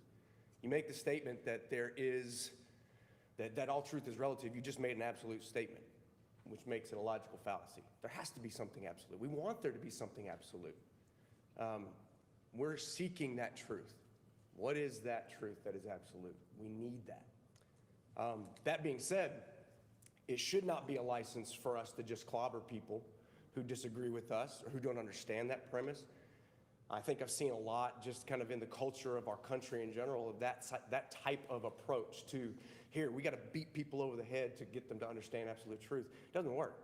It doesn't work at all. It leaves people behind. So my philosophy of education, when I was a teacher, was ultimately I'm not in education because I want to teach students how English works, how the language works, or grammar, right? I'm not in education to teach them content. That's short-sighted, because I can spoon feed somebody something and they get whatever's on the spoon. But if I can teach them how to find their food, that's lasting. And so my philosophy of education was, I don't want to teach kids what they should learn. I want to teach them how to learn. I want to teach them how to find truth for themselves. I want to give them an opportunity to discover truth for themselves and understand what is actually true.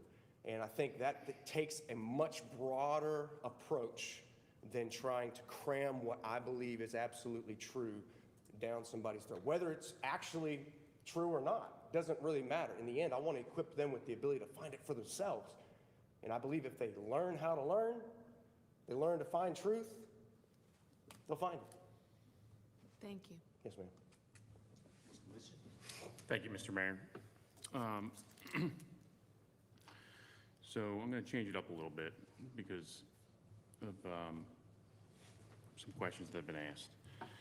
So in 2014, the population in the city of Lynchburg was around 78,000, just a little over 78,000. And then now we're approaching 81,000. In 2014, we had 8,191 members in our, as far as pupils go in our school division. And in the last report that we've got in our last budget in 2023, we have 7,560. So earlier you said the city's growing, right? Well, the city's been growing, and consistently the population in our schools have been declining. The Code of Virginia states in the powers and duties of the school board in section 22.1-79, each school board shall, paragraph 4, provide for the consolidation of schools or redistricting of school boundaries or adopt pupil assignment plans whenever such procedure will contribute to the efficiency of the school division. Now, that is a mandate. That's not optional. Currently, according to the school quality profile, our teacher to student ratio for K to 7 is 10.6 to 1. And our teacher to student ratio for grades 8 to 12 is 11.8 to 1. If we were to consolidate schools, yet keep the same staff, would the ratio of students to teachers change? From the numbers standpoint, no. Because what you just laid out, obviously you transfer all of that over, we maintain the same ratios. I think that's a great observation. The question is, will we retain those staff? You close a school like Sandusky, for example, that is one of the leading schools in terms of culture, and teachers love to work there. The students love to go there. By the way, I drove a bus full of students from Sandusky the other day, and I asked them, tell me about this school. What do you love about this school? And they went off about how amazing it was and how great it was, right? So again, that's why I say quantitatively, yes, there are some things that we have to consider. And I'm not ignoring that. You have to look at numbers. But qualitatively, there's some things that I think are not being considered. And when you say, yeah, we take all of these teachers over here and we consolidate, I'm just not convinced at this point, based on the conversations that I've seen, that those teachers are going to come. Now we got a teacher deficit. Now we've got more students in the classroom and less teachers. So that's where I'm coming from when I say that. I'm not saying that that's necessarily true. I'd have to look at it. And I think there's some more conversations that have to be had, more than just town hall meetings where people can come and talk about how they feel about something. And don't get me wrong, I don't want to make decisions off sentimentality either. Sure. But there's more to it. Ultimately, the qualitative data does affect the quantitative data. And we can't ignore that. It's not just as easy as transferring the numbers over here. That's just where I'm at. And how does that reconcile with the mandate from the state to consolidate and find efficiencies? Well, if it's found that it will actually find those efficiencies, then we do it. But I think right now, where I'm looking, it's very short-sighted. I don't think it is the solution. I think we end up finding ourselves in a bad position later on. I think there are much better ways that we can look at meeting that mandate. Thank you, Mr. Mayor. Thank you, Mr. Barron, for coming. I appreciate your volunteerism to come forward for this position. Also for your volunteerism that you're doing in schools already. And a great-looking family you don't get to volunteer there. You got to be there for those folks, definitely. Oh, it's a pleasure. Glad they're here to support you. I love seeing that. Yes, sir.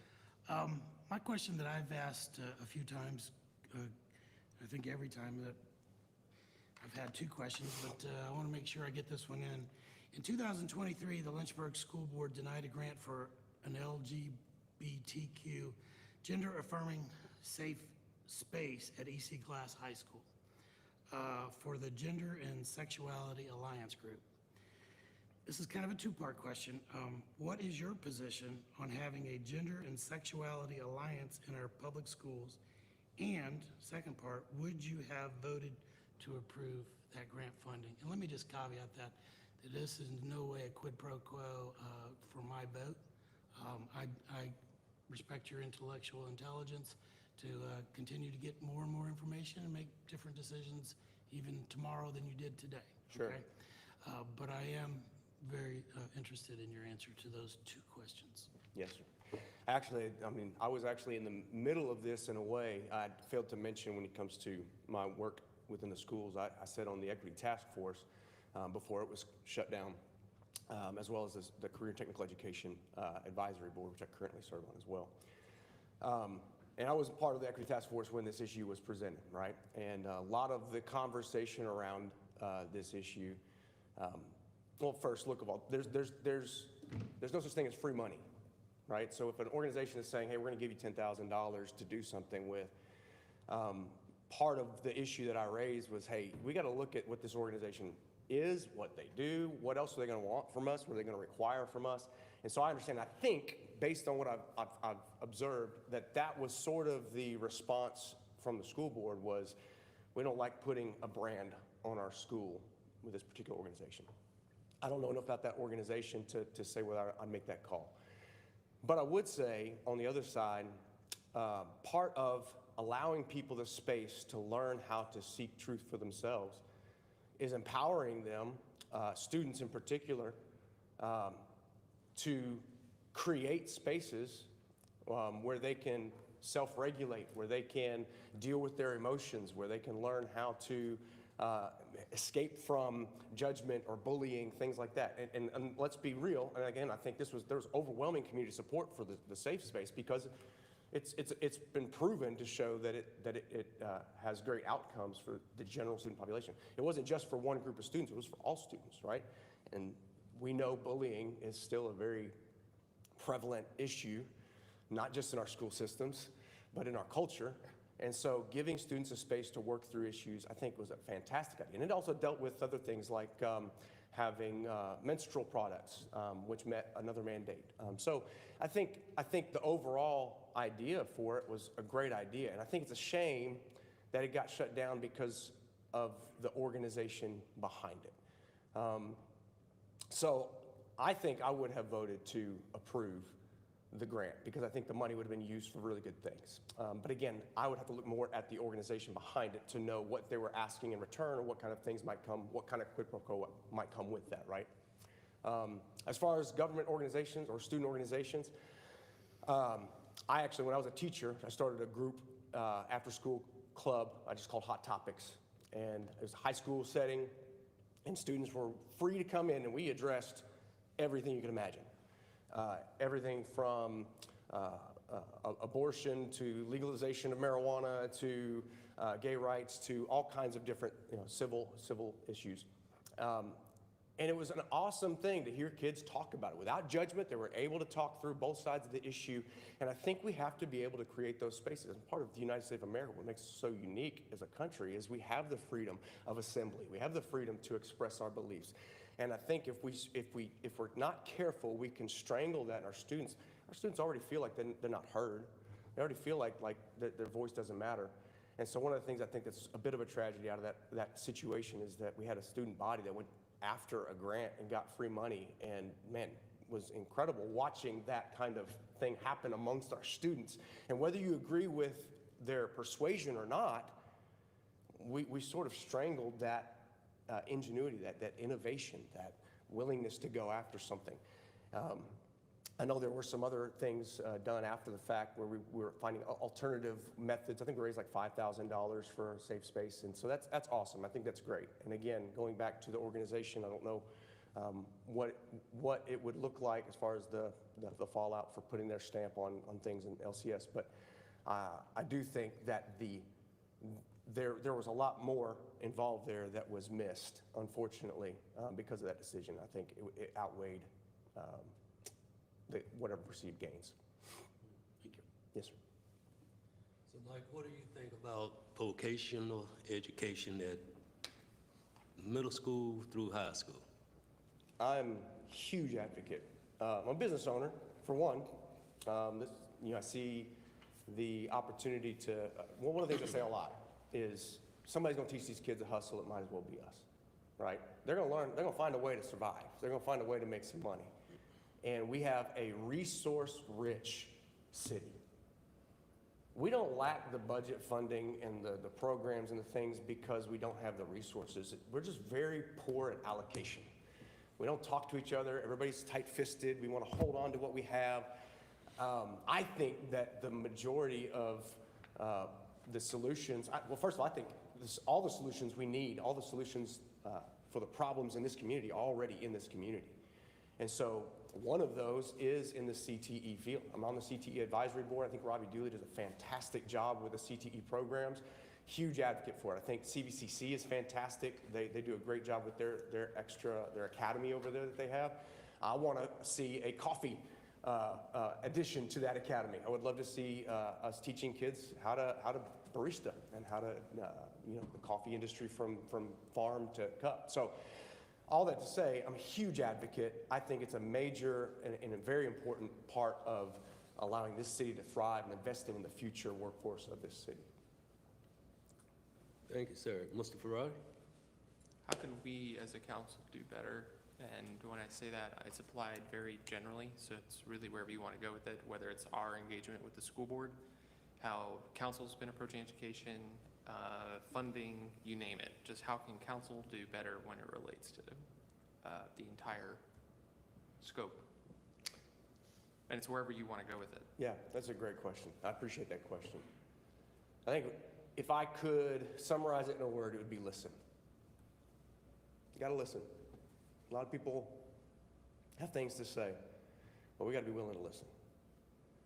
And I think one of the things I represent is a close proximity to people who are in the schools, my kids, the kids on the school bus, the kids in my neighborhood, the families, who, by the way, repeatedly purport transportation as a major concern and issue for them, okay? We got to listen. We think we understand. We just have to assume, I think, that we don't, because we're not there. We're not the teacher in the classroom. We're not the principal.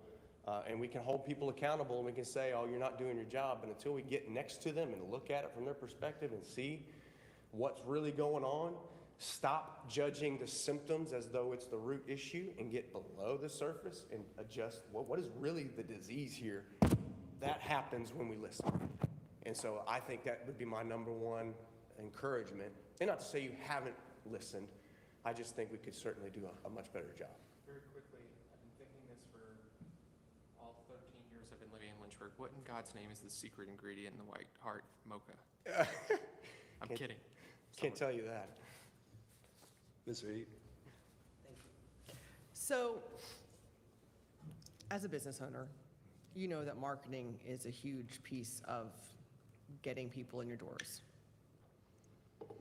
And if people spent a couple years telling everybody in the city how horrible the White Heart was, I would expect that your customer base would probably decrease. Even if the products at the White Heart were great. But if every single day people were like, the White Heart is terrible, it's the worst place ever. And we said that over and over and over again. People would believe it. And you'd lose business. Now, there could be some reports that some of your products weren't the greatest. People always have bad experiences, right? But there could be explanations as to why. Maybe you had a bad cook one time and maybe that person was fired. Okay, maybe some of your products were bad and you changed them.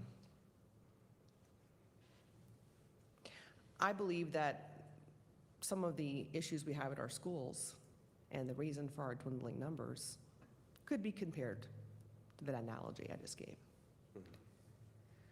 How much do you know, and real quickly, if you would explain that, on maybe what's behind the decrease in the numbers at our schools, and an explanation for low SOL scores and who that actually is coming from? Oof. The SOL score, there's way too many factors there to address succinctly. But I will say, and I think I love your analogy, there is a public perception problem, right? There's a trust problem. In fact, for me, my focus initially, to be appointed would be to rebuild some of the trust I think has been lost in our school leadership. So there is a public perception problem.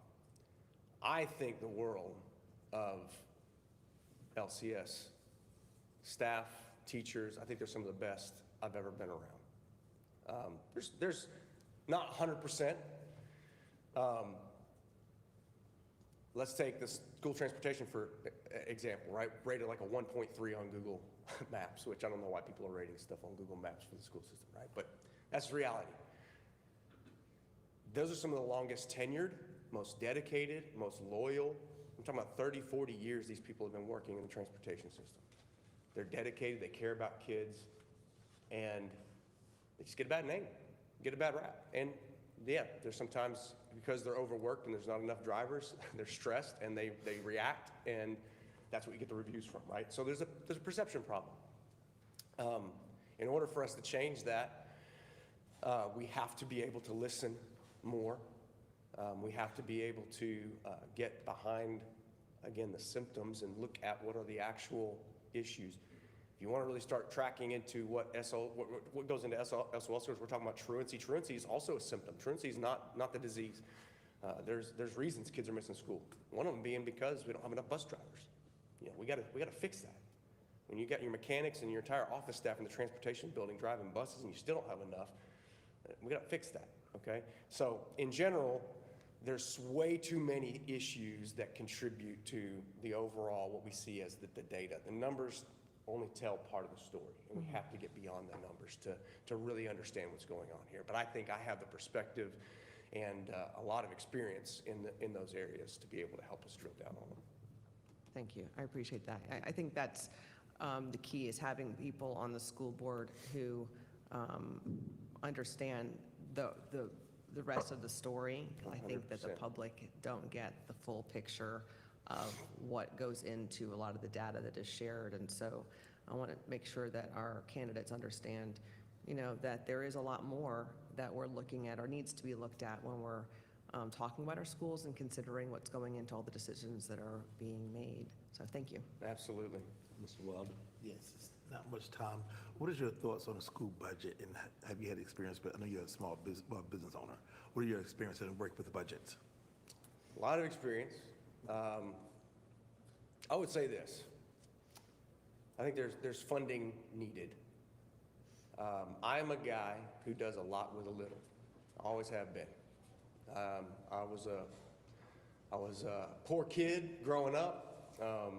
I've always been able to squeeze as much as I worked my way through college. You know, I took on some student debt, but I worked my way through college, but able to squeeze that out and still, by the way, find ways to invest in the community around me. And so I'm a guy that can do a lot with little. What I've learned is part of the solution is in the bottom line, what's on the budget sheet. But some of the solution is in stakeholders who don't necessarily make their way onto the budget sheet, but have their budgets of their own. and we can tap into those stakeholder resources, that solves a lot of problems. Truancy, for example, I just talked to an organization that's doing an incentive program to get kids, incentivize kids with an adult mentor to go to school. And they got to go to school, they got to go to several workshops, they've got to meet all this criteria, but when they do, they get checked. That's fantastic. You know what? That didn't come out of our budget. Didn't have to. That came out of this organization's budget. That's the solutions we need to be finding. And that's the kind of stuff that I do all the time, just by necessity of having grown up the way I grew up. I didn't have food. Found somebody who did, right? So all that to say, I think that the budget is very important. We have to be fiscally responsible. But I think a lot of the solutions we're looking for are in this community and people who want to help and want to be part of the solution and they have budgets of their own, and we should tap into that. Yes, Thank you. It's time for one more. Ms. Timmer? Thank you. Really appreciate your creative approach to collaboration. One of the things that we've discussed a lot in the context of council as well as the school board really has to do with functional leadership and a functional body. And so I was wondering if you could give an example, whether personally for yourself or that you've witnessed, and this is a little bit different, but where a mistake was made right, where there was a break in relationship or a break in trust, and that was resolved, whether in the context of business or what have you. First of all, I think I can't take a lot of credit. I think I'm just gifted with the ability to reconcile. I call it the love that remains. I think we're all looking for that love that remains. No matter what we bring to the table, how many times we mess up, how many times we screw up, how many ugly things come out of us, we're looking for the people around us that are there when it's all said and done, after all of it. And I strive to be that kind of person in everything. I also like to think of myself as the Phil Jackson of the Chicago Bulls. He has all these radically different personalities, with Michael Jordan and Dennis Rodman and Scottie Pippen and all these different people, and he brought them together and they won 6 championships, right? That's the kind of person that I am. I see conflict as opportunity for growth. And so I'm not necessarily giving you an anecdotal response because it just happens my everyday. The people I work with, their personalities, people with different aspirations, different ideologies, different backgrounds. And look, just show up at White Hart on a Thursday night for an open mic, and you'll see different people from vastly different backgrounds, and they're all there together, right? It's just something I do. And I wish I could take credit for it. I just think it's the way God wired me. So I don't know if that answers your question enough or sufficiently without specific examples, but I could point to so many different things just day in and day out. That's just the way I work. All right, Mr. Mike, can you give me a closing statement? Well, again, I appreciate the opportunity. I know there are a lot of very qualified candidates that you guys will be interviewing. I would say for me, I would make a particularly ideal candidate for a lot of reasons. One of them being the fact that I have 4 boys in the school system. And they tell me what goes on there. They tell me what the schools are like. And by the way, highly favored. They love school, okay? They love school. So that says something, I think, about our school system already. I also have at least a decade of experience in public education. I did fail to mention I've done substitute teaching here in LCS as well, and I've worked with partners in education. Forgot to mention that when you asked that question, but from LCS transportation to the ACE program to all the different ways that I've been involved in the school system, I really see behind the curtain. Honestly, a lot of my response just to drive a bus was one, it's a major need, and I had a CDL, and I figured I could help, right? I'm just gonna be action-oriented. But also give me the opportunity to see behind the curtain. What are the challenges facing the transportation department, right? And so I have perspective that is extremely valuable in that regard. I am extremely skilled at conflict resolution and facilitating hard conversations. I have a knack for unifying and mobilizing people from vastly different backgrounds. Let's say through the neighborhood I live in, to driving a school bus, I have a relationship with some of the district's most vulnerable and voiceless students and families. Now, I listen to them. I talk to them. I sit on their porches. These are the ones that have the least to lose but the most to gain in the city. And by the way, they're not going anywhere. They're going to be here. They're the ones that are going to be here long term. And so I have access to those students in particular and those families. Finally, I'm a local business owner with a wide network of people all around the community. I have a considerable interest in investing in a future workforce and prosperity of this city. I am a hopeless optimist. I see the good in our schools and in this city, and I am determined to maximize its potential. So thank you guys for the consideration. I'd be very grateful for the appointment. Thank you, Mike. Thank you, guys. Mr. Mayor, we are scheduled for a 15-minute break now, so if you'd like to take us into recess, we'll come back at 11:15. Recess.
welcome back to second half of the school board meeting.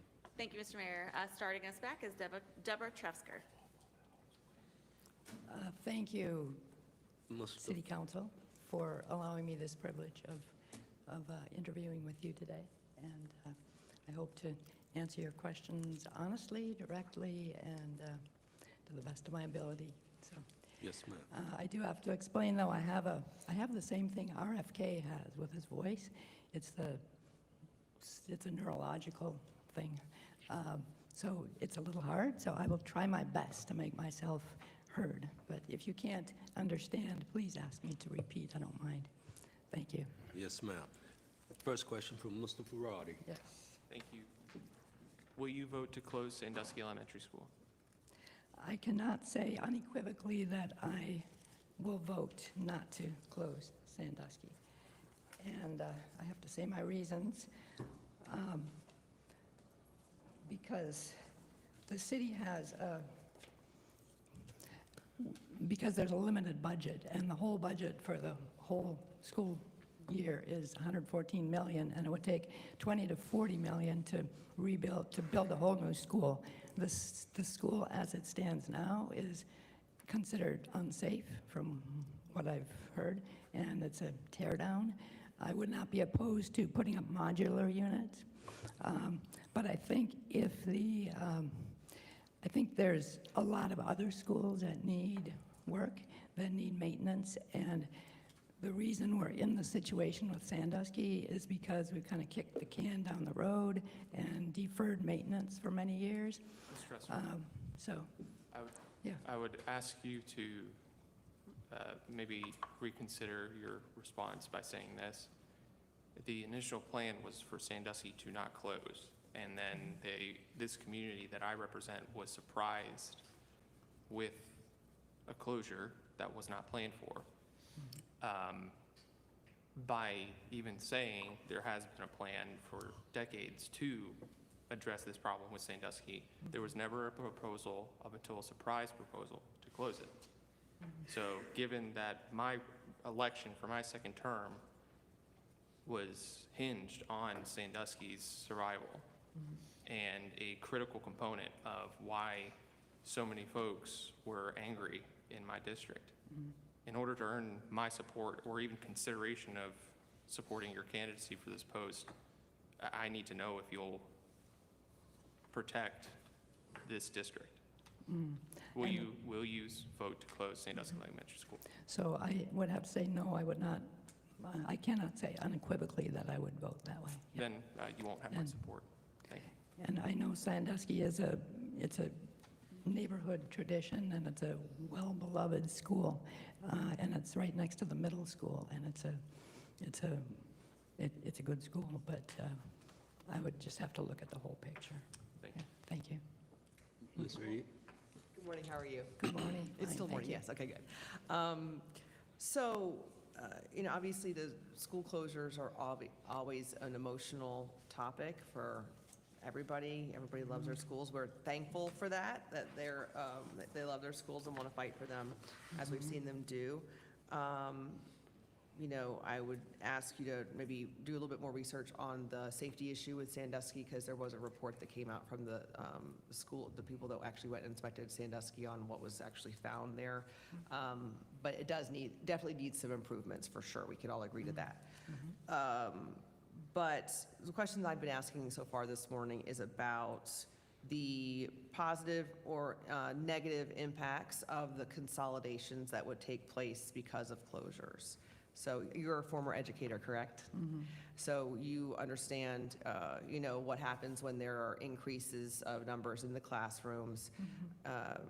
We do have ratios, obviously, that we are dealing with currently, and those may change depending on the number of schools that close. And obviously, we're predicting, based on the number of housing developments that are being built and planned to be built in the city, those are going to come with families and children. And I'm going to guess that a lot of those children will be coming into our schools, so there's going to be growth, and they're going to be going to Lynchburg City Schools. I don't think they're going to all be private schooled or homeschooled. So with that, we're going to be adding kids to our schools. And so if we close schools, we're probably going to see an increase in classrooms and classroom sizes. And with the issues that our children are dealing with today, we're seeing behavioral issues, and teachers have a lot more on their plates to deal with than ever before. What concerns do you have on the potential, maybe negative effects? So the positive effect is financial, that we're trying to find ways to cut costs. Obviously, that's one of the reasons for the consolidating that people are looking at. What are some of the maybe concerns that you have that would be potentially negative for consolidating, and maybe solutions that you would look at to counter those negative impacts? Okay, thank you for the question. I live up on Tin Bridge Hill, and we had the situation in Tin Bridge Hill, not when I was here, but when in 1973, when there was forced busing and the neighborhood school was closed down, that the parents no longer felt invested in their neighborhood school. That used to be a center of the community, and they didn't have that any longer. And so when we're talking about parental involvement, that's a huge issue also. I understand that. And having a neighborhood school that they love, that they have a tradition of in that neighborhood, is really important. So I can understand that.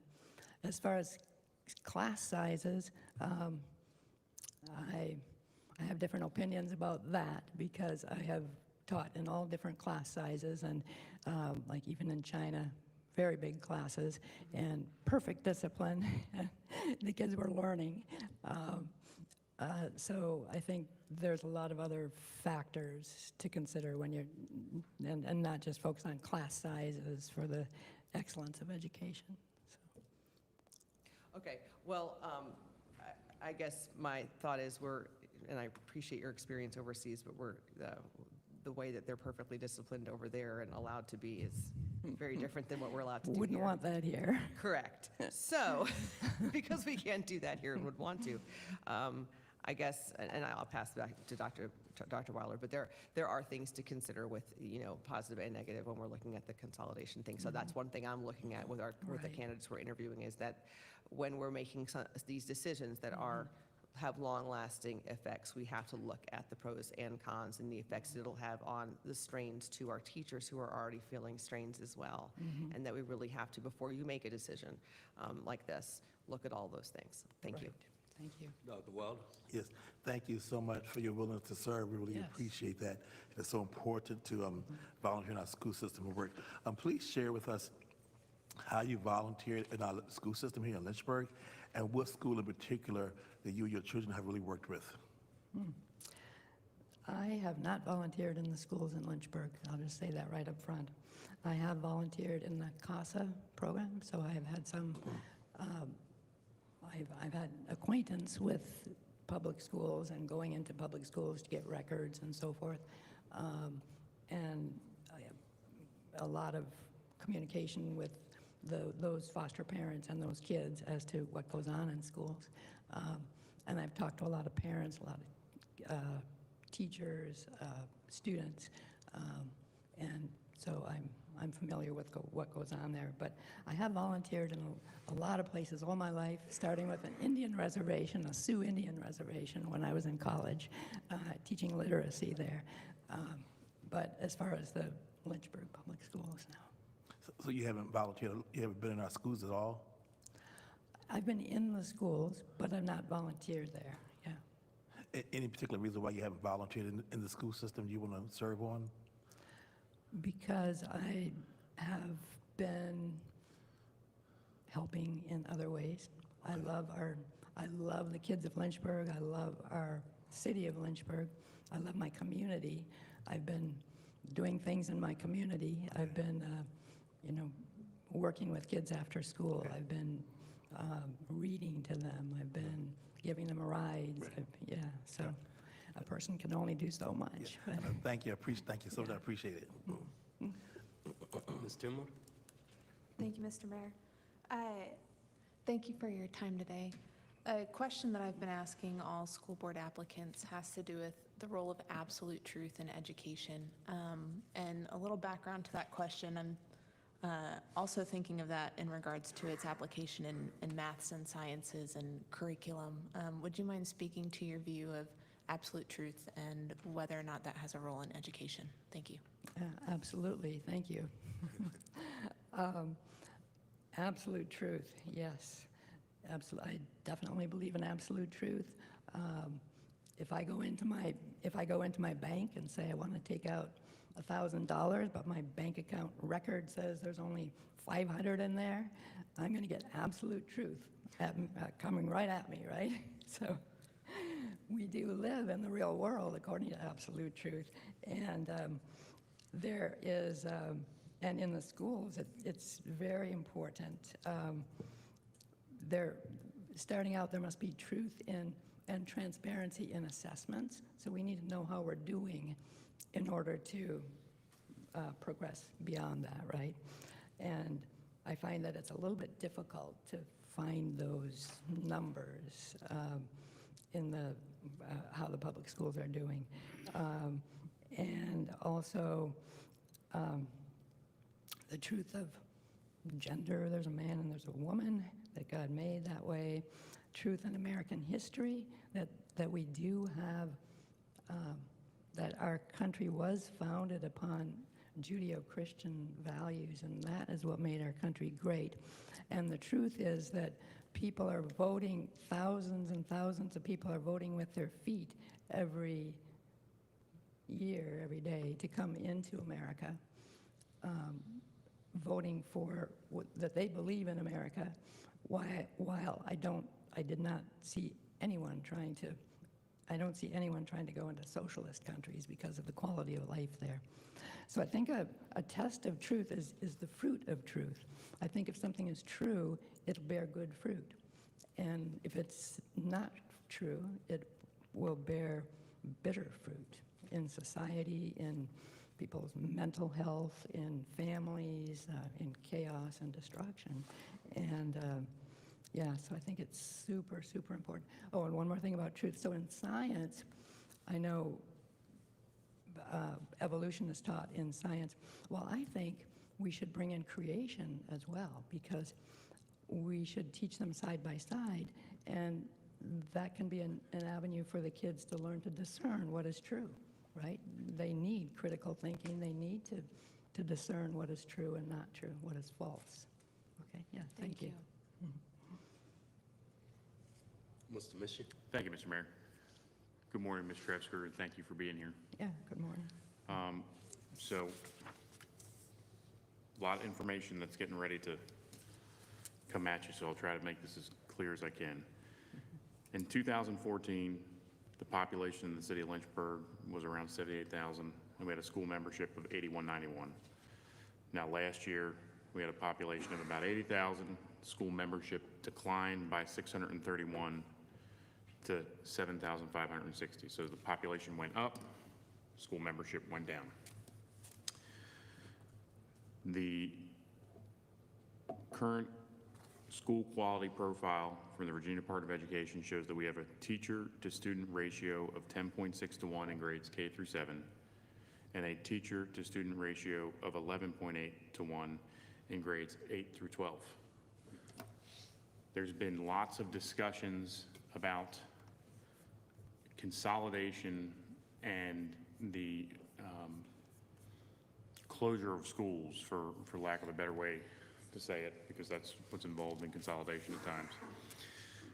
The Code of Virginia in section 22.1-79 in the powers and duties of school boards states, each school board shall provide for the consolidation of schools or redistricting of school boundaries or adopt pupil assignment plans whenever such procedure will contribute to the efficiency of the school division.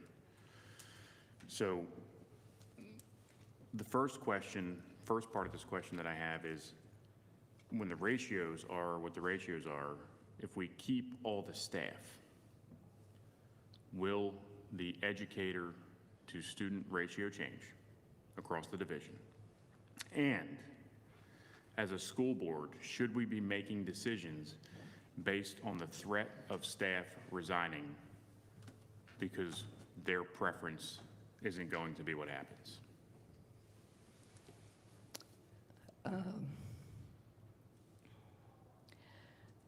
That's a good question. I would have, most of my teaching career, my dream was to have a class of 10 to 12.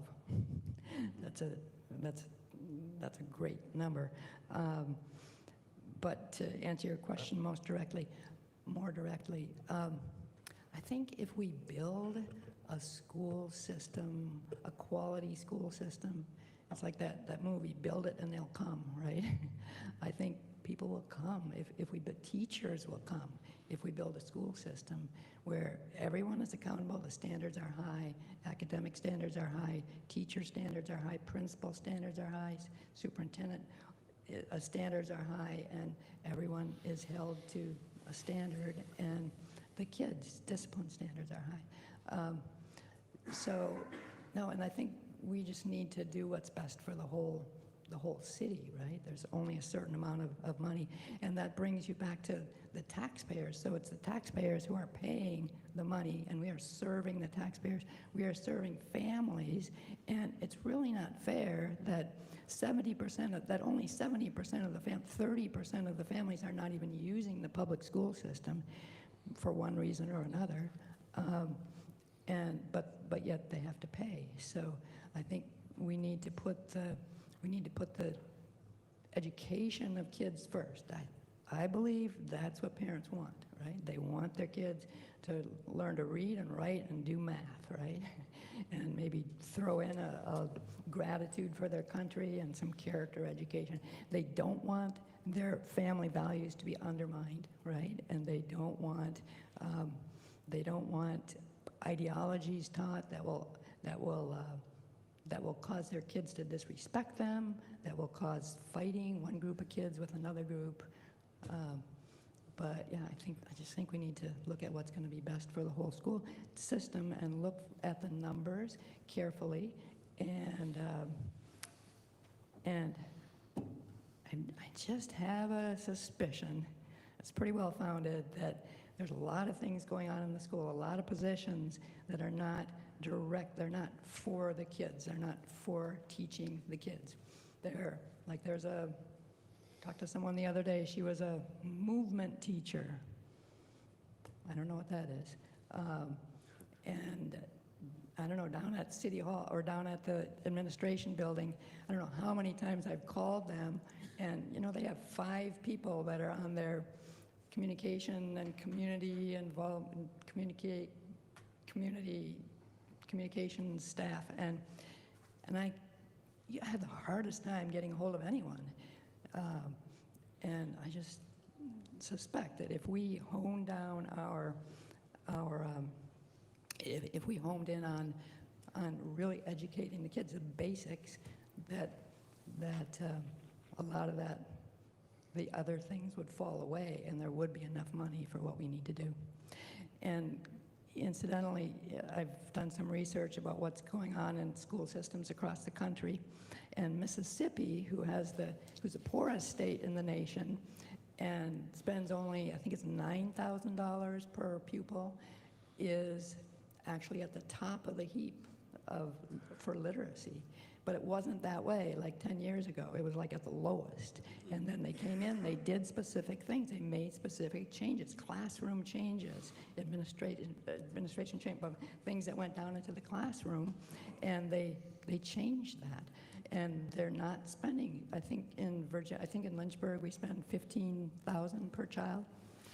When I was homeschooling my kids, I would have died to have $15,000 to educate one child. Wow. But yeah, does that answer your question?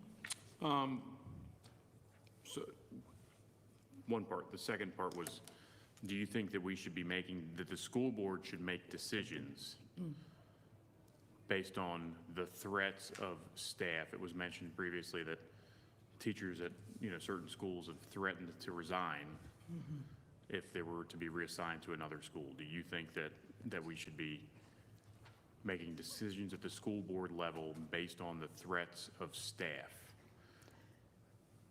No.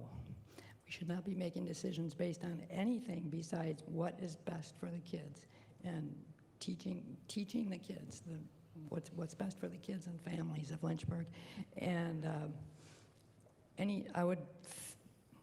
might say that any teacher who would resign for that reason might not have the love of kids and the love that they need, the love for Lynchburg that they need to have. I don't know. But, not pointing any fingers, but yeah, I don't like threats and intimidation. I like freedom. Thank you. So, yeah. Mr. Dean? Thank you, Mr. Mayor. Mr. Osker, thank you for your volunteerism with CASA. That's a real part of my heart, and I appreciate your volunteerism there. Yeah. I've asked a question. Both my parents are teachers, and all my children, 7 of them, graduated from public schools, and education is near and dear to my heart and my family's heart. One of the things I see is a lot of distractions, and I just want to make sure you understand, I'm not trying to coerce you or promise my vote any quid pro quo based on your answer to this, okay? I enjoy giving people intellectual honesty to make their decisions and take in new information that you might learn after this. I do that. In 2023, the Lynchburg School Board denied a grant for an LGBTQ and a gender-affirming safe space at EC Glass High School for the Gender and Sexuality Alliance group. This question of mine is a 2-part question. What is your position on having a Gender and Sexuality Alliance type group in our public schools, and would you have voted to approve grant funding for that organization? I would not have voted to approve grant funding for that organization. In fact, I was there at that meeting. I saw the arguments on both sides. I saw what went down. No, for several reasons. We need to be prioritizing back to basics. We need to be prioritizing learning, reading, writing, and arithmetic, and true history and science and civics, and character. So, no, and also because we need to keep out of our schools political ideologies, and we need to keep out of our schools false ideologies that are known by their fruit again. And if you do the research, the fruit of that ideology is broken families and broken bodies and broken minds and broken souls and spirits. And yeah, so because I love kids, I'm not trying to bash anyone, but because I love children and I love our society, our city, I cannot see any good fruit coming out of that. The good things that were desired through that, I think they can be accomplished in other ways as far as safe spaces or whatever. But yeah, I think schools should be safe places, right? They should be places where kids can be safe, can be safe physically, but also be safe spiritually and morally and intellectually. I don't know how many parents I've talked to who are not sending their kids to Lynchburg schools because they feel they're not going to be safe morally and spiritually. Their family values are going to be undermined. And the more we bring that in, the fewer taxpayers, the fewer parents and families will want to use our schools, I think. It's going to be, there will be no good fruit of it, I think. Yeah. Thank you for the question. Thank you, Mr. Osker. Ms. Tressler, Yes. what do you think about close to home education? Instead of busing, close to home. Close to home. Yes, ma'am. What do you mean by that? I told you I'm, Your neighborhood school. yeah, that's great, yeah. That's, I went to a neighborhood school. I could walk there, usually ended up running. And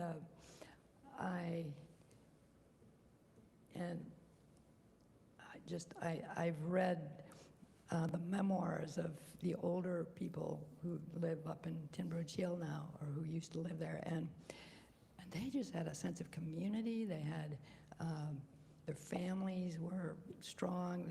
The people looked out for each other's kids. They knew what was going on with each other, and yeah, so I like that idea. I also like the idea of decentralization as much as possible. I think the closer to home we can do something, the more effective and the more targeted and effective it will be. But yeah, I'm not sure how that idea of neighborhood schools could play out in Lynchburg, but yeah. Thank you. Ms. Reed, you have anything else? Yeah, due to time, I'll Well, pass. Yeah. thank you. Can you do your closing, please? Oh, yes. Well, I got off pretty easy, didn't I? Yes, ma'am. Okay, so I think that you should appoint me to school board because I love the kids of Lynchburg. I love my neighbor kids. I love the city of Lynchburg. And I intend to be here for a long time. I sent all my five kids graduated from public school in my own family. I have a public school teacher among my children. I will work hard. I know to make the changes that we need to make in the Lynchburg school system. It's going to take a lot of hard work, and it's going to take a lot of, and I also like to study and research things out, and it's going to take a lot of looking at what other places have done successfully. And I think, and we need fresh ideas. I'm not a person that you're going to put on the school board and I'm just going to go along to get along.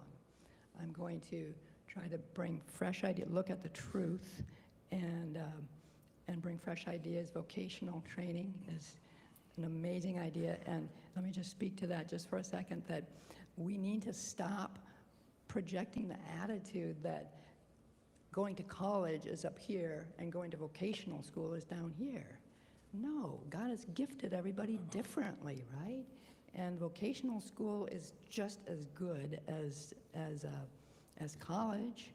The important thing is just to be a productive member of society, right? And have a good, and be a good citizen. But anyway, yeah, so I believe in transparency, again, to the issue of truth, that we need to, everything just needs to be there in front of the whole community, especially the parents, the families. We need to tell the families what's going on in the schools. We need to cast a vision that they can be, that they can like collaborate with, that they'll be happy to join in on.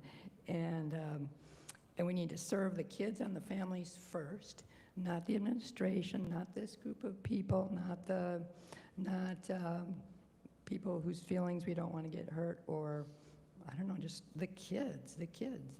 That's got to be the first priority, and their learning. We need to just get back to basics and do that. And literacy also.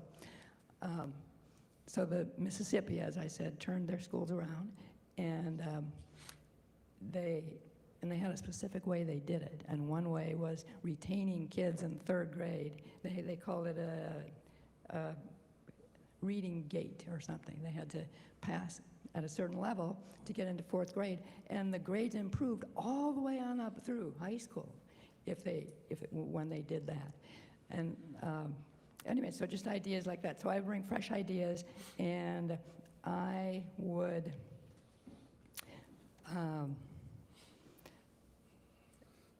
communicate, get to know the kids, the parents, all of that, but high expectations and accountability, and a can-do attitude. That was the last thing I wanted to say.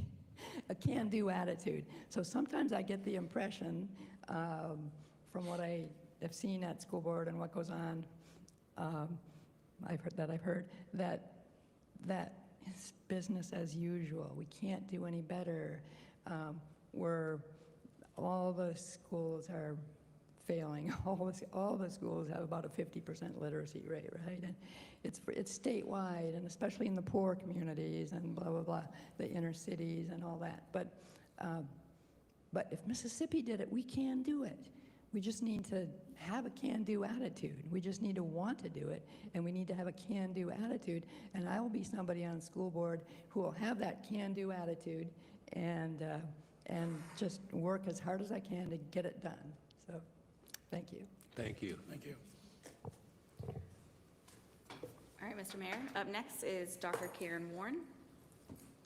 And this will close out the rest of District 1 for today. Okay. Dr. Warren, feel free to stand or sit, whatever you feel comfortable with. Good morning, Council. Thank you for inviting me back for this second interview. I really appreciate the opportunity. Thank you. Mr. Ferrari will start question. Good morning. Good morning. I had to check what time it was. Yeah, same. It's still morning. Will you vote to close Sandusky Elementary School? I've reviewed some of the information about Sandusky, and I feel that I would need to, if I were on the school board, I would review this much more thoroughly to be sure that I heard all voices, because there's several reasons to keep the school open and several reasons to think about efficiencies as we look toward future projections for enrollments in our city schools and what each school can offer and provide.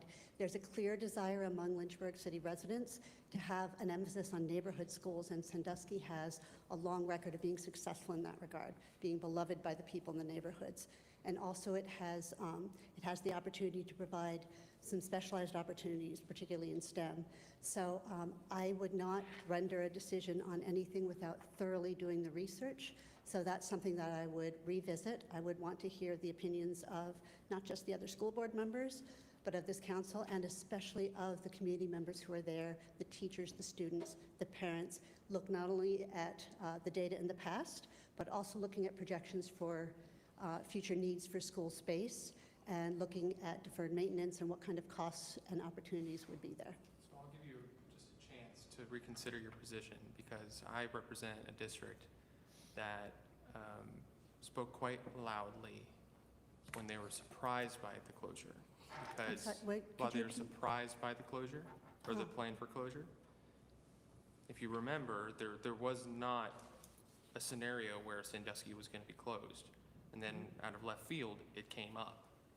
And that's why this community raged more than the others, if I may humbly say so, is because it wasn't supposed to be there, and then it occurred, and then it happened. There wasn't a scenario. It was Dearrington and T.C. Miller. Then out of nowhere, no, we're switching it to Sandusky. So there was a visceral response on behalf of very strong, the heart of Ward 4, where I represent. And so it's because of that, I recognized that this will dramatically and traumatically impact Ward 4. And so it's because of that, that all last year, thousands of people I talked to, at the doors, over the radio waves, TV, town hall, there's significant reason why I'm in this position for another term, because I'm going to bat for Sandusky. And so with that, in order to earn at least my consideration of support, let alone actual support for this post, will you vote to close Sandusky Elementary School? I always make decisions based on data and evidence. The data to this point suggests that it doesn't make economic or other sense to close Sandusky. But again, I would want to look very carefully at all the options on the table. At this point, my assessment would be that it doesn't make sense to close that, not just for the quantifiable reasons, but the qualitative reasons that you're bringing up. The passion that local neighborhoods have for their schools weighs very persuasively in making that decision. So if that were a decision I were asked to make now, the evidence doesn't suggest closing it now. I'm asking for a commitment over your term, and I don't believe I have that. Thank you. I think it would be unwise to make a commitment to anything when there might be new data and evidence presented. I won't ask you a second question, Okay. and this will be my final comment. Okay. I'm not going to ask you a second question, so I'm going to summarize and conclude by saying I appreciate your candor. With respect, it is a priority of the district I represent, and it would be incredibly wrong and disingenuous for me to vote for anyone who would remotely threaten closing that school. And I don't mean that to be derogatory or anything other than this is what I ran on. And so I have to stick up for that. I respect and appreciate your passion, Councilman, and I don't think I've given an answer that shows that we're in disagreement about that. Hi, how are you? Hello. Yes. Thank you for being here. So I'm going to ask some kind of like rapid fire questions that all have to do with the same thing, Okay. Are you familiar with some of the issues that our teachers are currently facing when it comes to behavioral challenges in the classroom? Yes. What would some of those be? Maybe give me two. Okay. My understanding of the behavioral issues in the classroom come from many sources. One, my daughter, who is a junior just finished her junior year at EC Glass High School. Two, I have several former students who are teachers throughout Lynchburg City Schools, friends who are teachers. Also, I have education colleagues who work directly with student teachers. So some of the behavioral issues I think that we're seeing are disrespectful behavior to teachers and to fellow students, making derogatory comments, bullying, and so forth. Also, issues with things like fighting in the classrooms, in the hallways, in the lunchrooms, and altercations that escalate rapidly. Those would be just two. But there's a variety of other issues in the schools that I think are really impacting the ability of teachers to deliver curriculum and the ability for students to feel that they have a safe and productive learning environment. Okay, thank you. With those statements, would you agree that with behavioral issues in the classroom, have you heard that teachers are asking for more support in the classroom because of management issues of some of those increases in behavioral issues? I would say that resources for teachers, broadly writ, is one of the most pressing issues that Lynchburg City Schools appears to face, and that would be backup and support in terms of classroom management, and also in terms of having adequate resources in the form of teacher aides, in the form of being able to cover when they have to have an absence. So yes, I would say that adequate resources for support for teachers to be able to successfully deliver curriculum and instruction in the classroom and to effectively deal with behavioral and other disciplinary issues. Right, okay, great. And so we could logically conclude that those things cost money, resources. Mm-hmm. Yes. Okay, so that all goes to my question I've been asking everybody, which is that we're talking about school closures, and school closures require some consolidating of children into other schools. Mm-hmm. And we will most likely in that case see a rise in classroom sizes because of consolidating. And like I said in my previous interview, we're seeing an increase in housing being built in the city and developments, which means that developers are forecasting an increase in population size, or they wouldn't be doing that because they want to make money. So I'm anticipating that while we're closing schools based on the data showing that we've seen a decrease in enrollment, we're going to probably see an increase in enrollment because I don't believe that all the people moving into the multifamily units are going to be homeschooling and private schooling. So with that said, we're going to see an increase in classroom sizes, which means, to your point, we're going to need to see additional support for sure to address some of these concerns that teachers have, which is going to cost money. What do you think we can do to address some of these concerns? Now, do you mean concerns about, I assume you mean both in terms of disciplinary strategies? We're trying to save money by closing schools. Right. But in turn, that is going to cause some positive effects fiscally, but then negative effects with some of the things I just named. So Yes. how do we address both? Well, for one thing, planning, especially if you're going out in the long term, 5, 10, 20 years, that's a challenging thing to do because the report that I saw that was delivered to the school board in 2003 showed a modest, in some areas it showed a decline in enrollments over time, others showed an increase. And so much depends, as you said, on what assumptions you're making. And I think if you're looking at development patterns, people moving to Lynchburg, initiatives in Lynchburg that will attract people to move here, like new businesses and so forth, it's safer to plan to have the capacity to adequately serve all the children, all the families who want to send their children to public school. So I think that there are always efficiencies to be explored in terms of whether school consolidation is an answer. I think there's also gains to be made in terms of reconsidering deferred maintenance, and especially looking at ongoing costs for things like energy and efficiency in some of the schools, for adequate HVAC and so forth, that there's a lot of cost to that. Also, when you look at projections for energy costs in the coming years, that's likely to rise as well. So I think taking a very integrated approach to what all the aspects of costs will be at the schools and trying to find diverse solutions that address what the costs will be coming from many angles. And in terms of sort of classroom sizes. That is a concern. My own children over time, sometimes they had larger classes, sometimes smaller. Also, you have diverse classrooms with learners of all kinds, some who need specialized services and so forth. So I think it's important, again, to make sure that we're making decisions based on evidence and that we're getting really good expertise on what the best options are, so that ultimately the number one goal should be that every family who wants their children to be in public school is going to have the opportunity for their child to have a safe learning environment, one that is adhering to curriculum, and one in which teachers can do their jobs effectively, and which they can feel supported as well. Thank you very much. Appreciate that. Thank you. Dr. Wilder? Yes, thank you so much for coming in today. Really appreciate your willingness to serve on our school board and volunteer. As far as reference to our schools in Lynchburg, what schools have you volunteered in? And particularly, what school have you really been a major supporter of in our school system? Thank you. Okay, thank you for that question. I have 3 children. 2 of them are grown and flown through college and everything, and the third one is a student at EC Glass High School. She's also at the Central Virginia Governor's School. She'll be a senior next year. Our children have gone through, well, first they went to Randolph-Macon Nursery School, since that's where I work. Then they went to Bedford Hills, R.S. Payne, Dunbar Middle School, EC Glass High School, and also the Central Virginia Governor's School. So in terms of where I volunteered my time, at whatever school my children were in, I volunteered, but I also volunteered for a lot of other schools based on, in some cases, it was in capacity as a parent, and in others, it was in the capacity as a scientist and as an educator. So when my kids were at Bedford Hills, I volunteered for the carnival that they had there. I did face painting. Once my older kids got older, they volunteered with me for the young, and that's actually an ethos that we instill in all of our children, to give back, to be of service. I volunteered at R.S. Payne as well. I've been a science fair judge at all levels, elementary, middle school, high school.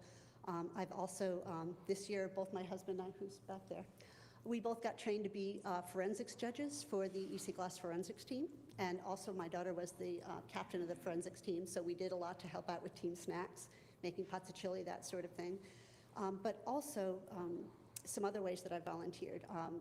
Last year and the year before, we got collaborators in the community with Lynchburg City Schools, City of Lynchburg, Parks and Rec and Water Resources. We got funding from the Virginia Department of Forestry to design and implement some educational forest gardens. The first one we did was at R.S. Payne Elementary, and you can go tour these and check them out. They're doing well. And the other is at EC Glass High School. And there the Garden Club has sort of taken over responsibility for it from that point. The other way that I volunteer with the schools is I'm a central part of Randolph College's Science Festival, which I hope all of you are familiar with. I hope you bring your kids there and come and enjoy the Maker Faire. I've been running the Little Scientist part of that for over 12 years. So that's the part that's for children under age 7. We do a whole bunch of free science activities. Thank you so much. I appreciate it. Thank you. Thank you, Dr. Wilder. Ms. Timmer? Thank you. Thank you so much for your time today. I really appreciate your thorough assessment of looking at data and bringing that to the table. The question that I've been asking all school board candidates is, what's your view on absolute truth and its role in education? Could you define what you mean by absolute truth? I'd like to hear what you mean by it. Well, I'm a scientist, so, and I think it's very important that when we talk about truth, people have different truths in terms, if you're talking about something that's faith-based, people's faith vary, and this is one of the strengths of our city schools, that we have children that come from a variety of backgrounds, faith traditions, and so forth. Right. So if you're talking about absolute truth, if you're talking about, for example, in science, what you're looking for is trying to understand how the world works. Yeah. We can apply that kind of thinking to something like our city schools. If we want to understand, for example, why we have gaps in achievement, why we're not meeting educational benchmarks, then looking for the truth in that context would mean the data is suggesting a pattern. What we try to look for is, what are the underlying factors that contribute to the trends that we're seeing, and how can we create strategies to address those? Thank you. That's very helpful, and that's what I'm looking for, Dr. Warren. I appreciate that insight. Thank you. What's the mission? Thank you, Mr. Mayor. Thank you for being here, Dr. Warren. I feel adequately unprepared to ask you a great question because your responses have been incredible. I care about this a great deal. No, I know. love I'm just Lynchburg City Schools. letting I you love know that I Lynchburg. have really appreciated learning from your responses from everybody's questions so far, and I appreciate your feedback. So we're going to try it because I've been throwing data at some folks. So let's see if, Go ahead. all right, so 2014, the population was 78,000 roughly in the city. And then last year, it was about 80,000, 2023. School membership in 2014 was 8191, and then we had a decline in 2023, down 631 students to 7,560. So the picture that I'm painting is population's going this way, enrollment's going that way. There's been an incredible amount of development in the last 10 years. There's does not seem to be, to me, correlation between population increase and enrollment at all. So with that being the question, or the facts basically, we've also got ratios of 10.6 to 1 educator to student in K to 7 according to the Virginia Department of Education School Quality Profile, and then 11.8 to 1 for grades 8 to 12. The Code of Virginia mandates school boards to consolidate when efficiencies are going to be created from those consolidations. So it's kind of a two-part question. One is, if we consolidate schools, but we keep all the staff, does that have an effect on the ratio of educator to student? And do you think that we should be investing our scarce resources of taxpayer dollars to impact all the schools that we can to make them facilities safe, or invest them into new construction of one facility? Okay, there's a lot to unpack there, Councilman. And again, I want to emphasize whenever I look at a problem, especially one that's complex like this, with Sure. a lot of different variables, with a lot of different factors to look at, and with aspects that are qualitative as well as things that we can take from data, I would want to dig into that very carefully. And also, I think it's vitally important to listen to community members, to listen to teachers in this case. But to the first point about the difference between the growth in population in Lynchburg and the slower growth or even decline in those choosing a public education, that to me is a compelling piece of information to look at. Why some families don't have a choice about public education. They don't have the means to choose otherwise. But for others, we would want to say, why don't we have more enrollment in the public schools? Because again, I am a firm believer in public education. I'm a product of public school education myself. My dad was a public school teacher. My nephew is a public school teacher. So I think it's really important for a good civic society, for the health of Lynchburg, to have strong public schools. So partly, you mentioned investment. I think one thing that most citizens I would speak to, and parents, feel it's important to invest in public education, in strong public education. Benefits every aspect of our society. If we're looking at the question of, should we consolidate schools or should we invest in building a new building, that's a complex question because it involves things like location. Is closing a school and building a new one going to increase transportation needs? Because that's already a real pressure point in the schools, that we don't have enough bus drivers, that the buses are overcrowded. We wouldn't want to solve one problem and create another one. So we'd have to look at it very holistically from a whole systems perspective. Two, new builds have the advantage of being able to be much more energy efficient, water efficient, use resources that are going to affect the cost of the building for its lifetime. There's always an attraction to doing that, but there's also a lot to be gained from working with existing built environment as much as possible. So I would say that it's a case-by-case basis, and we need to also look at those intangibles, like would closing a school mean removing a neighborhood school, which might make a huge difference for the people in that neighborhood. It might mean it removes the ability to walk to school for some families. It removes an open playground that the neighborhood might use, and that might be really important. So my answer to those questions would be that there aren't easy answers to it. And I think that you ultimately, you want to have fiscal responsibility. We want to use city dollars really wisely, but we also want to make sure that we're doing wise investments in the short and the long term, considering there are uncertainties with all of that. Got it. And just one little piece, Of course. I may not have been clear on my question, but with the educator to student ratio, Yes. if we were to consolidate schools, go from 11 elementary schools to say 9, but keep the same number of staff and educators, not eliminate any positions, would that change the ratio of educators to students? Again, I would want to look at that data more closely, but my impressions at this point from talking to teachers, from talking to student teachers, from talking to my education colleagues, from talking to fellow parents and my own observations is that we have the opposite problem with staffing, that the schools are understaffed, in some cases crucially so. So it might actually alleviate some of the issues. It gets back to your earlier question about what if class sizes have to increase, then we would be investing in making sure that we have an adequate staff to address all the needs for all the children that we have in the public schools. And it also might mean that as those improvements happen, more families would make the choice to be part of public education. Okay, thank you. Mr. Dingman. Thank you. Thank you, Mr. Mayor. First off, Dr. Warren, I want to thank you for your willingness to offer yourself up to serve for this and all that you've already done at Randolph-Macon in education. Looking at your application, and you by far have the most experience of anybody that's been before us so far, and from what I've seen, it is impressive. I come from a family of teachers, and my mother served as a public school teacher and did over 40 years, almost 50 years actually, serving as a teacher. And I appreciate the sacrifices you made to choose this career. And she was an elementary education college professor.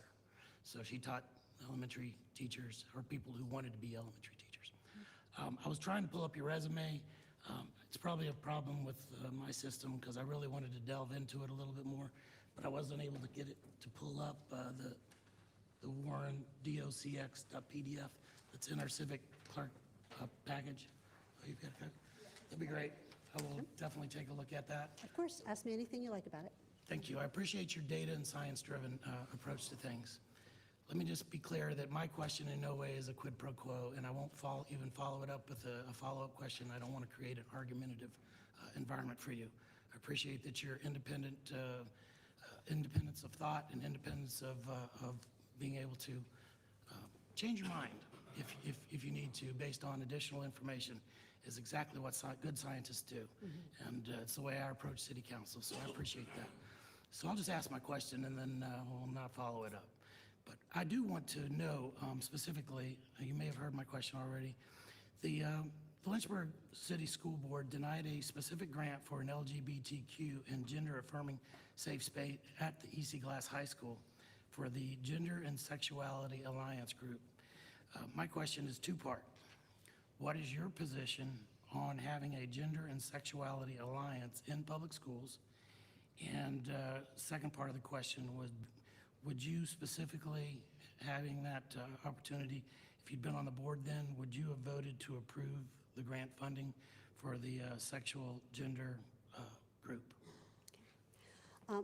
Well, partly I'd like to go back to how that grant originated, because I think the students involved deserve a lot of accolades for their initiative in seeking out, that's external funding. That wouldn't have cost the city anything. And I think those sorts of initiatives on the part of our kids, that's something we can be proud of, to say they went out, they wanted this to happen in their schools, they got funding to do it that wouldn't cost the schools anything.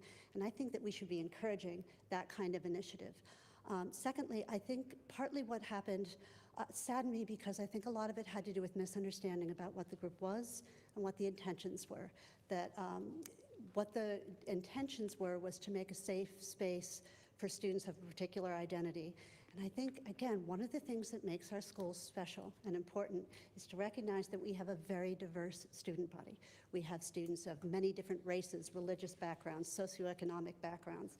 We have neurotypical students, neurodivergent students. We have students who identify as LGBTQ+. And also we know that that is one group that's particularly at risk. So what they were trying to do is take the initiative to help create a safe space in their school environment where they could feel relaxed and not have stress hormones releasing constantly. So I would have, again, I think there was misunderstanding about the source of the grant funds, that they had any, that they would have any control over what was done there. It was a student initiative, and it would have been open to all students, and it would have provided an important space for students who are particularly at risk. I would have voted in support of it. Thank you. Ms. Warren, how are you? Good morning. I'm doing well. I was about to say good morning, but now it's afternoon, so good Yes, ma'am. afternoon, Mr. Mayor. I'm doing well. I hope you are too. Glad you're here. So at what age, you being a scientist, should children start to learn skills? Oh, that's a great question. When I think about curriculum, I look at it in terms of what knowledge, skills, and abilities students learn. And the thing about, and again, I'm a STEM educator, but I'm also at a liberal arts institution, and I interact with my colleagues quite a bit, which actually is a wonderful thing. So I've learned quite a bit from them about the importance of the humanities, the social sciences, and most importantly, an integrative approach. In terms of what age children should start learning skills, well, they start learning right away in our households. Language skills with parents and being able to support them in doing that. Fine motor skills, all of that. And so if you're talking about in school curriculum, when should we start emphasizing skills? I think pre-K, and integrate it with the content in a way that makes learning effective and also fun. Children are the best scientists because they're not afraid to ask questions, they're not afraid to experiment, and they find the joy in learning. So if your question was at what age do children learn skills? I was speaking more to trades. Oh, I see. You're talking about career and technical education. Okay, I'm glad you asked me that, because one thing that I think the city schools is doing well, and there's opportunity to do even more, is investment in career and technical education, and especially continuing some of the partnerships that have been started with local businesses, with local nonprofit organizations, because there are a lot of pathways that students can take after college. After high school. College is the right path for some. College right away is the right path for some, but it's not for everybody. And as a college educator, I really see that. And I think there's so much opportunity, especially when we're talking about projection in the future. When we look at the careers of the future, most of what we need is a diverse workforce with a diversified skill set. So I think career and technical education programs are something that we can continue to invest in. And I would also like us to be able to look at new definitions for what that is, because I think there are some that are emerging in fields like data science that could be construed as career and technical education, where that could start earlier and students would have the ability to get jobs right. Either it would enhance their ability to do well in college, depending on what they choose, or they would have broader job opportunities and ones that are applicable to a lot of different jobs, so they could be nimble in the workforce. So in terms of when those skills could start, again, I would want to talk to the teachers, the experts on this, and gather evidence. I don't like to make conclusions on anything until I have all the information and hear from all the stakeholders, look at what other schools have done and what's worked and what hasn't, but potentially as early as middle school. It just depends on what kind of CTE program it is. And ideally, I wouldn't want any child to have an opportunity closed off. Like, if you choose this, you cannot do this ever again. I'd rather they had opportunities as long as possible in case they want to change their mind or pursue a new opportunity. That was a long answer, but again, this is something I think is really important, and I've thought about it a bit, and I think is really important for us to think about as a school system. Yes, ma'am. Thank you. Of course. Closing argument, please. Okay, so I'll keep it brief, because I'm guessing you're taking a lunch break at some time, and I also don't want to eat into the next person's time too much. So I've lived in Lynchburg since 2002, and actually we're almost to the day when I moved here, when I arrived here with a 4-year-old and a 1-year-old as a single mom. Okay, and one of the reasons I came here was because, well, of Randolph. I love Randolph College. I love being there. I have colleagues at I think we're lucky to have the higher education institutions in Lynchburg that we do. And I have connections with colleagues at University of Lynchburg, and we collaborate there as well. But one of the reasons I came to Lynchburg was because of the public schools. The reason I came to Virginia was really good colleges and universities as well, that I would be able to maybe afford as a single parent. Of course, I'm not a single parent anymore. That's thanks to my husband back there. In terms of why I want to be on the school board, one of the things I raised my children to do is to always strive to be the best version of themselves they could be, always forefront kindness and compassion. And the other parenting motto I have is use your powers for good. Everybody has powers. Everybody has experiences, expertise, and so forth that they can choose where to apply. And so for me, I've lived here for 22 years. I've been an educator in STEM and for 22 years and helping students choose their next path. I've had my children go through public schools, volunteered a lot with them. I've served on a number of different nonprofit boards, and I'm always thinking about what experience and skills do I have that might make a difference. And I think in terms of the challenges facing LCS, especially the exciting opportunity with our new superintendent. This is a very exciting and important transition time, that this is a place where I can bring to bear my experience, my perspective of trying to be evidence-based, but also recognizing that a lot of the ways we make decisions also needs to be inclusive and open-minded and very much focused on listening. I also have a connection to and actually, I spoke with all of my education colleagues before I came in here. I wanted their perspectives. What do you see as some of the most pressing issues? What are some of the things that you're hearing from our student teachers and so forth? They have my back, and what I mean by that is that if I have questions, what's the latest pedagogy say? What is the view on cell phone policies? What about restorative justice programs versus punitive for disciplinary? I have a ready source of people who can point me to the best studies and help me better understand it and bring that to the school board. But first and foremost, I'm a mom. My children really had a great experience overall at Lynchburg City School and some challenging experiences. And if I can make a difference in a positive way with the collaboration of fellow school board members, then I would very much like the opportunity to do that. And also, when I put my mind to something, I get stuff done. So, Thank you. thank you. Thank you for the opportunity to speak with you again today. Yes, ma'am. Okay. Thank you. Mr. Mayor, now we'll move into District 3, starting off with Dr. Brenda Farmer.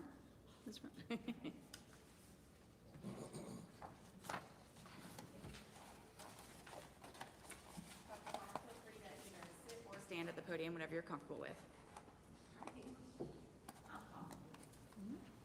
Where I go, I'm coming. I'm the man upstairs. Mayor, Yes, ma'am. Good evening. Vice Mayor, council members, good afternoon. Yes, ma'am. All of you know me. My name is Dr. Brenda Farmer, and I come to you at this time to ask a very important question of you.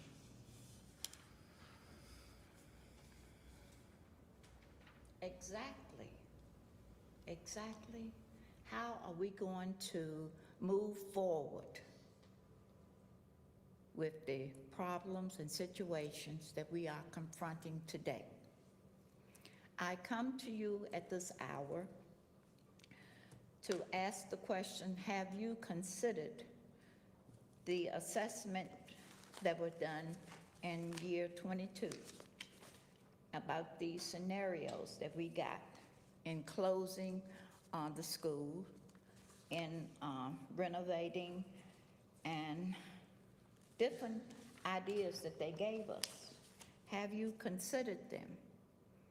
Or are you asking us to give you an answer? So I come to you today at this time to ask you a question.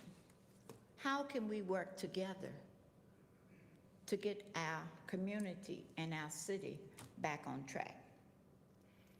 I sat here not too long ago, up until 1 o'clock in the morning, hearing about different ideas and suggestions. What came out of that?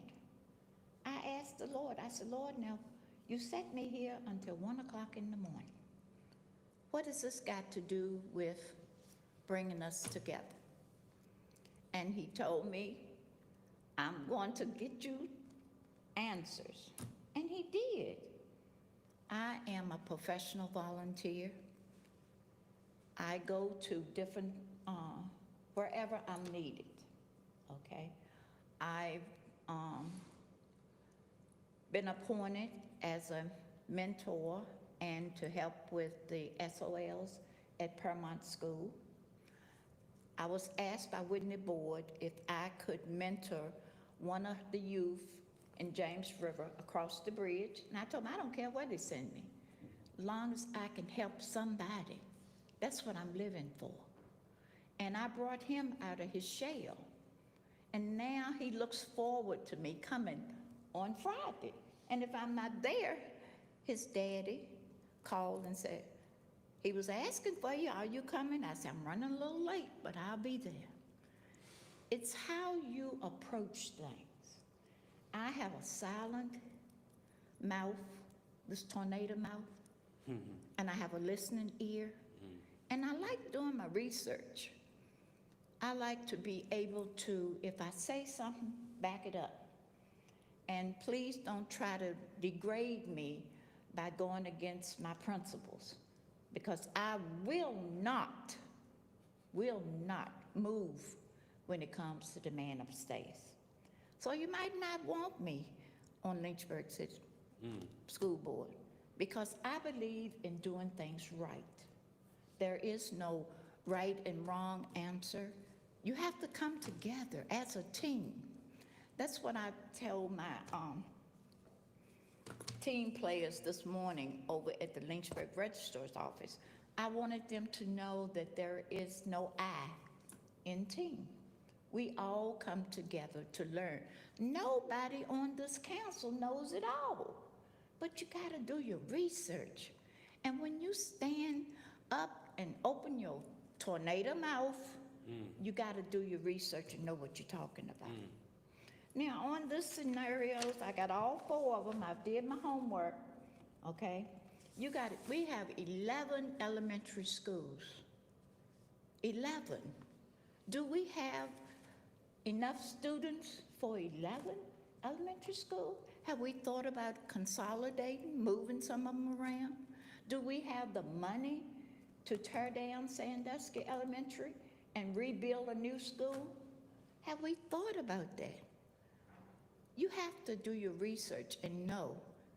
Like me, I'm on a fixed income.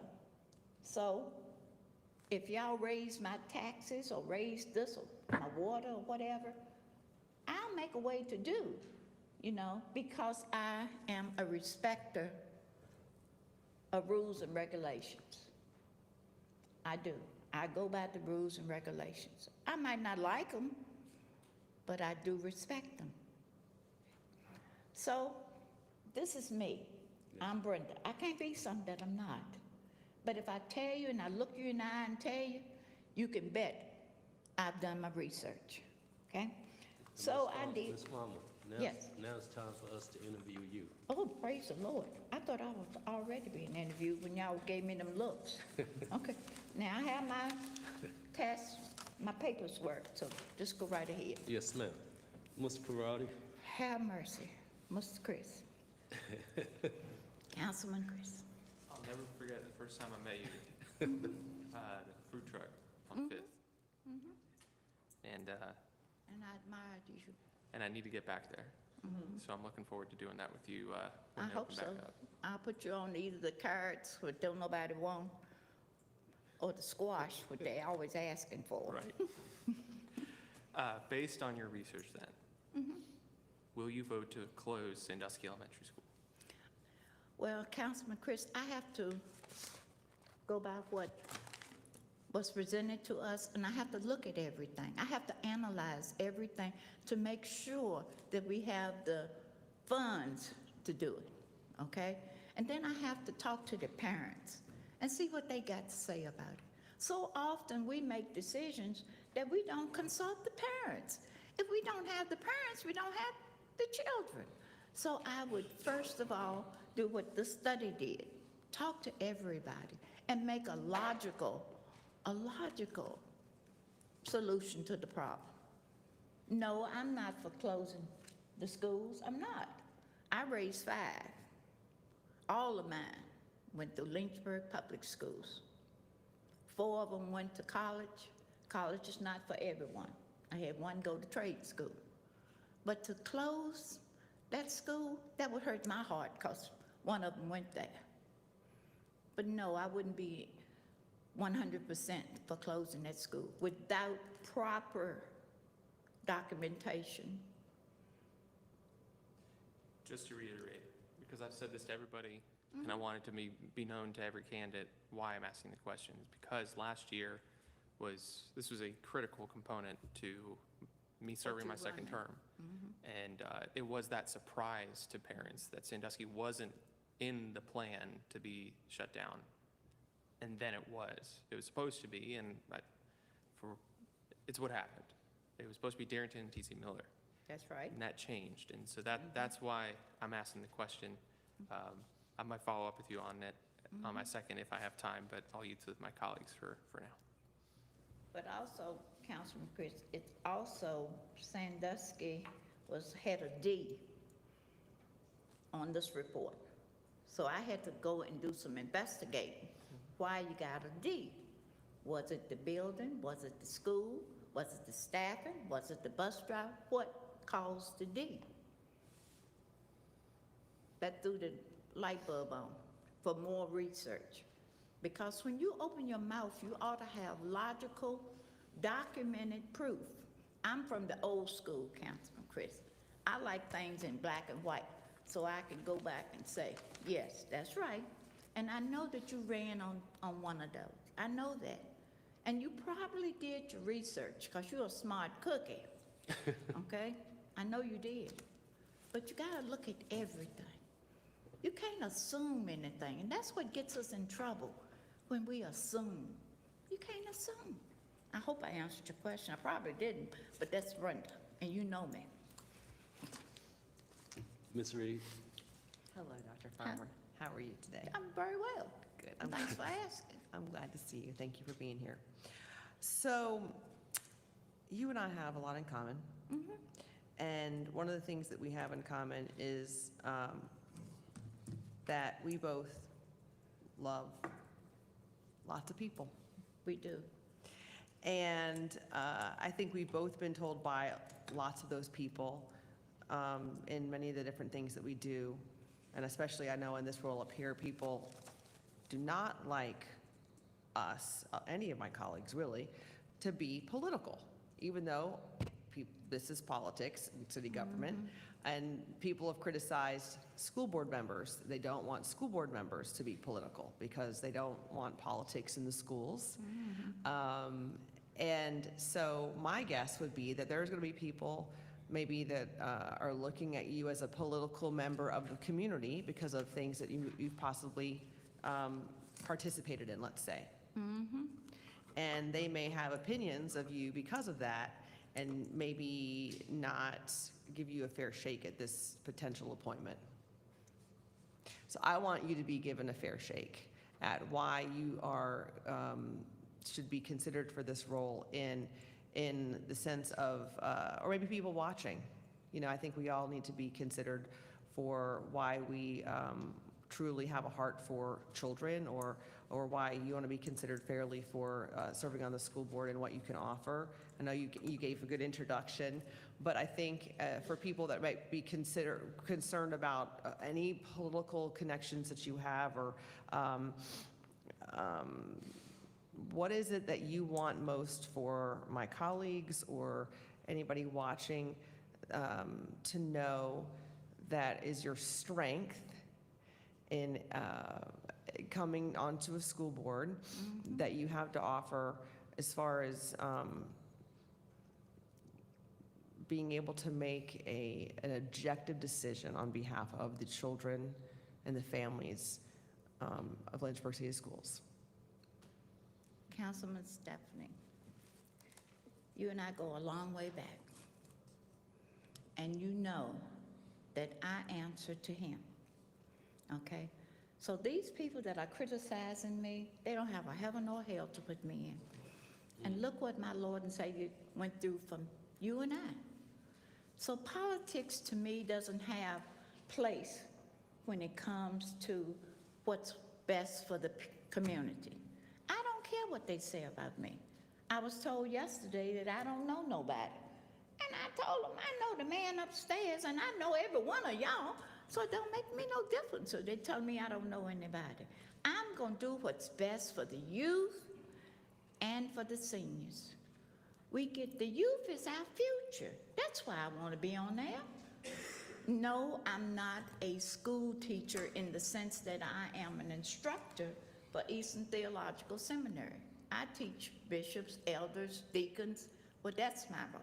No. But Councilman Breed, the generation today is different. It's different.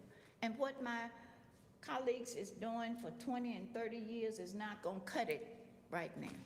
So no, I'm not into politics. My mission is to serve everybody.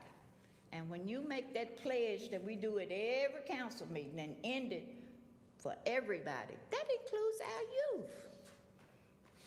And to have Kingston murdered at a young age, not able to live his life, no, that's not unacceptable to me.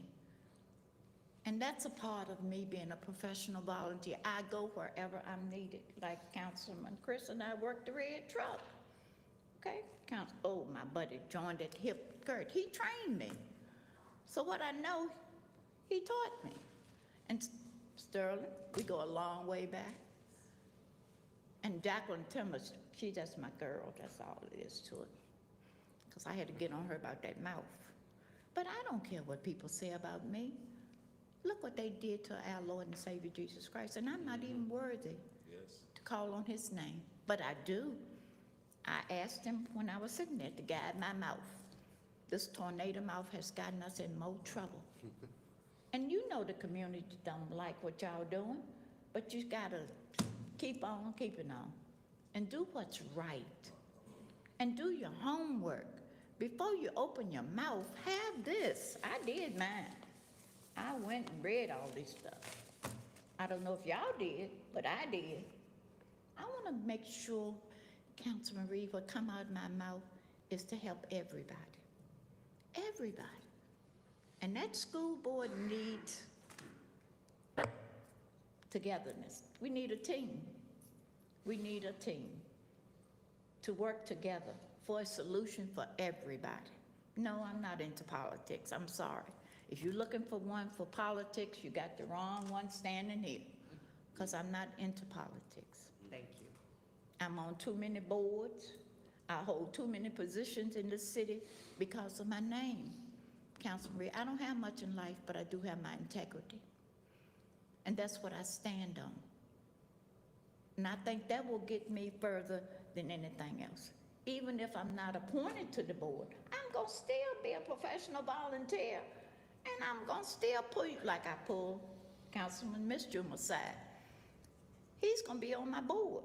I'm looking forward to it. I done already told my members I'm going to bring the oil and anoint you from your head to your feet. Yeah, I'm looking forward because he's a brilliant young man. Brilliant. But I just got to get him to do his homework, research, and stand on it. That's it for me. Mr. Dr. All Wilder. right, Dr. Wilder, we go a long way back with your daddy. She has already answered all my questions. Okay. Ms. Timmer? Thank you, Dr. Farmer. I'm going to change it up here. And thank you so much for the joy you've brought into this room today. We've needed more joy in this council chamber for quite a while, and very grateful. There's a lot of talk about division on council as well as division in the school board and in the city, and I feel you carry a spirit of reconciliation. What do you think that would look like in our community? What are some practical things when it comes to making some of these decisions together? Well, Councilman Jacqueline, you of all people know that you're not going to please everybody. You know that. You know that. And the school board is not going to please everybody. But if they paint a good picture, you know, clean house, start fresh and anew, new ideas. Like I said, what we did 20 and 30 years teaching and stuff, it's not going to cut it today. I'll give you an example. I went to the Peacemakers had a fair, and there was some youth out there. And you know me, I'm nosy. I'm going where things are so I can find out about it. And I said, what y'all doing out here and not in school? And the first thing they told me, we heard our parents talking about the Peacemakers event, and we want to come see what it's all about. And I said, now, what happened to you going to school, getting an education, moving toward the future? What the Peacemakers has nothing to do with your education, because knowledge is something, I don't care People can't take that from you. Old as I am, I'm still going to school. I'm on pastoral care. I might be pastoring y'all. I got to pastor Miss June because he could be on my board, so I know I got to pastor him. But I am for everybody, Jacqueline. Everybody.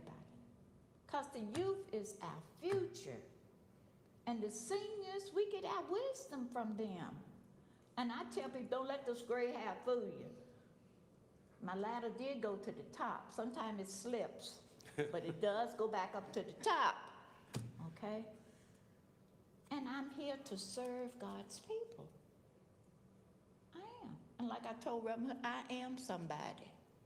I might not know congressmen, senators, you know, but I know the man upstairs, and that's all that matters. And I know y'all.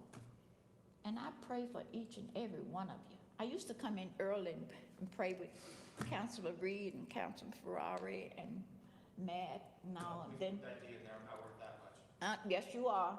You still a child of God, Chris.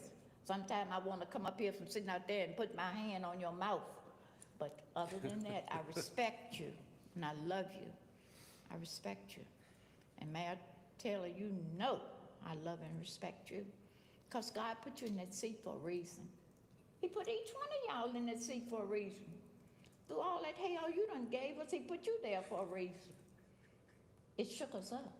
It made us do our homework. That's why I went and got these things. Because I knew you had a question for me, and I knew Chris had one for me. So I wanted to make sure I did my homework. Now, have you done yours? Have you done your homework? To make sure that you put the right people on that school board. The right people that's going to be for everybody. Everybody. Because everybody deserves an education, whether they want it or not. And I'm not for kicking the youth out. Find an alternative for them. They're going home, eating up everything in the house, plucking the nerve, running the TV. And no, you going over here to this school, to these teachers that work with hard-headed. I was a Sunday school teacher for 32 years at my church, 32. I dealt with all types of personalities. And that's what y'all have to do. Y'all have to deal with a whole lot of personalities. But if you ask the man upstairs to give you the wisdom, he will. He will. And please, whatever you do, but you stand on your belief. If you know that you're right, come hell or high water, go there and fight. I tell them, even with my bad knees, I'm going there and fight. I am. That's me, Councilman Jacqueline. I can't be something that I'm not. I'm not going to get up here and tell you I've been teaching school for 20 and 30 and 40 years. I have done that. But I wasn't, and I still am an instructor at Eastern Theological Seminary. I'm the registrar. I'm on several boards, which Ms. Jones going to join me. I'm looking forward to serving the community. I love Lynchburg. I was born and raised here. And I'm going down fighting for Lynchburg, even if I don't make the school board. And we got some wonderful candidates. Wonderful candidates. All the years that they've been teaching and retired and all that. That says a lot. But it also says a lot for the ones who just want to be a part. And that's where I want to be. I just want to be a part. Yes, ma'am. Now, who next? My Mr. cousin buddy? Your buddy. Oh, God. And I didn't bring the oil. Thank you, Mr. Mayor. You're right that everybody deserves an education. And the Code of Virginia actually says free and appropriate, is what it says. So you have answered a lot of my questions already, and I thank you for your remarks. But I'm going to throw one thing out there that you hasn't been addressed. You know, we need to protect our kids, we need to protect our staff and our schools. So, two things, and I'll be quick. One is, do you support putting like weapons detectors, metal detectors at our middle schools and high schools to make sure students don't get in those buildings with firearms? And do you support making sure that we always have a good guy with a gun in those school buildings with our school security officers? Because I've noticed that some of those school security officers aren't carrying firearm. And I do believe that the best way to stop, and the only way to stop a bad guy with a gun that wants to harm the kids and the staff in our schools, is to have a good guy with a gun in that place. So that's my questions. Well, I agree on the metal detectors. I really do. I remember the movie with Joe Clark about the chains on the gate that protects those youth. Okay, I agree with that. And I also agree with the concealed weapon permit. Old as I am, I have a concealed weapons permit, and I don't even know how to shoot a gun. But I know of a special lady that's gonna teach me how to shoot a gun. And it's nothing wrong with having rules and regulations. As long as you know the person that has the gun, use it at the last resort. And one of my instructors told me I was gonna shoot him in the leg or the arm, and he said, no, go for it. And see, I'm shell-shocked. I got the gun one place and the bullet the next. And my instructor told me time I get everything together, Councilman Ms. Jim, I'm gonna be out. So, yes, I am for the security people having a gun. Because I got 2 baseball bats in my car. You try to hurt me, I'm gonna hurt you. Okay? I'm going down fighting. I'm not only going down fighting to protect me, I'm going down fighting for this youth and for our seniors. Don't y'all forget the seniors. Don't forget them. That's our wisdom. That's our foundation.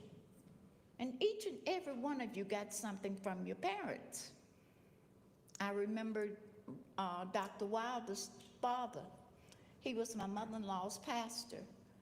And she talked and loved him, and she would give him before she would give us.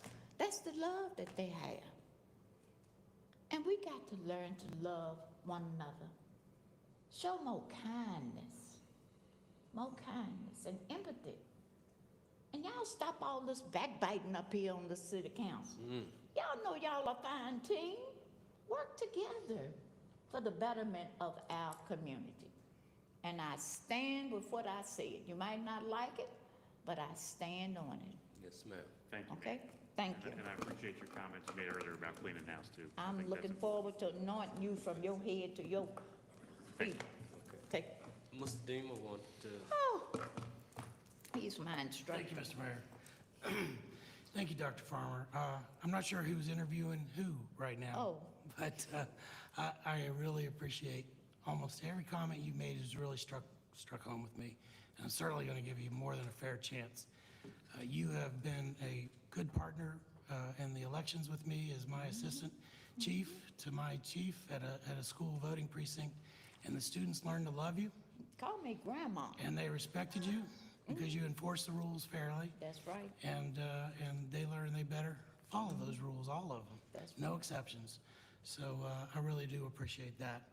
My question that I've asked of every person who has applied and everyone that will apply in this process is pretty much the same question that I'm about to ask you. Okay. And what it comes down to is that there is hold on just a second. Make sure I got it. In 2023, Lynchburg School Board denied a grant for an LGBTQ+ and gender-affirming safe space at EC Glass for the Gender and Sexuality Alliance Group and grant. This is a 2-part question, Brenda. What is your position on having a Gender and Sexuality Alliance grant group contributing in our public schools? And would you have voted to approve the grant funding for that particular project? That's a tough question. Because if we go back to the Bible, we were created, okay, man and woman, okay? And I am for educating. Education will opened many avenues for us to go through, okay? And I'd rather teach them the correct way. You know, you were born this way.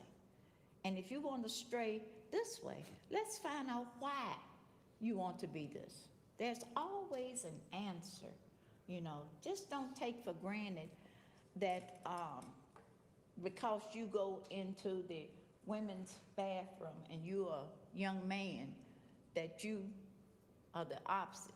We don't know that. Sometimes people do things to cause situations, okay? I am for education. Educate them. What harm is it to have a class on gender? Let them know. And they have taken the Bible out of the school. But to me, they took it out, but you can never take education from you. I'd rather, Councilman Kurt, educate them the correct way, you know, and bring the parents in on the education. Because if you can sell that parent, you got it. You got it. Because I went to the parent about that peacemaker. Why you like your child? They didn't even know the child had skipped school. They called me the whistleblower. I'm going to solve the problem. Yes, I would vote for that wholeheartedly. Because education is something that can nobody take from. And it's something that you build on. It's a foundation. You have layers. And we wasn't born that way. Thank you. That's my story, and I'm sticking to it, my chief. Thank you, Ms. Farmer. Thank y'all for having me. You have a blessed evening. Oh, I have one every day. Praise the Lord. Take care. Praise the Lord. Yes. All right, Mr. Mayor, last is Tori Howard.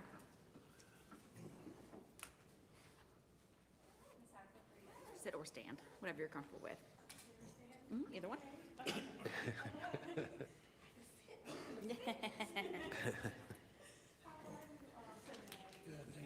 Good to see you. Thank you.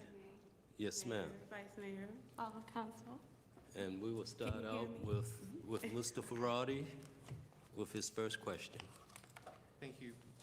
Will you vote to close Sandusky Elementary School? I will not, and I have some reasons behind that. If you'd like to speak more, yeah. Yes, because I feel that, you know, I looked up some information as well, and renovation was estimated to be about 30 million to renovate, and to rebuild between that 42 to 62 million. So if we're about saving, then logically speaking, the renovation would be best.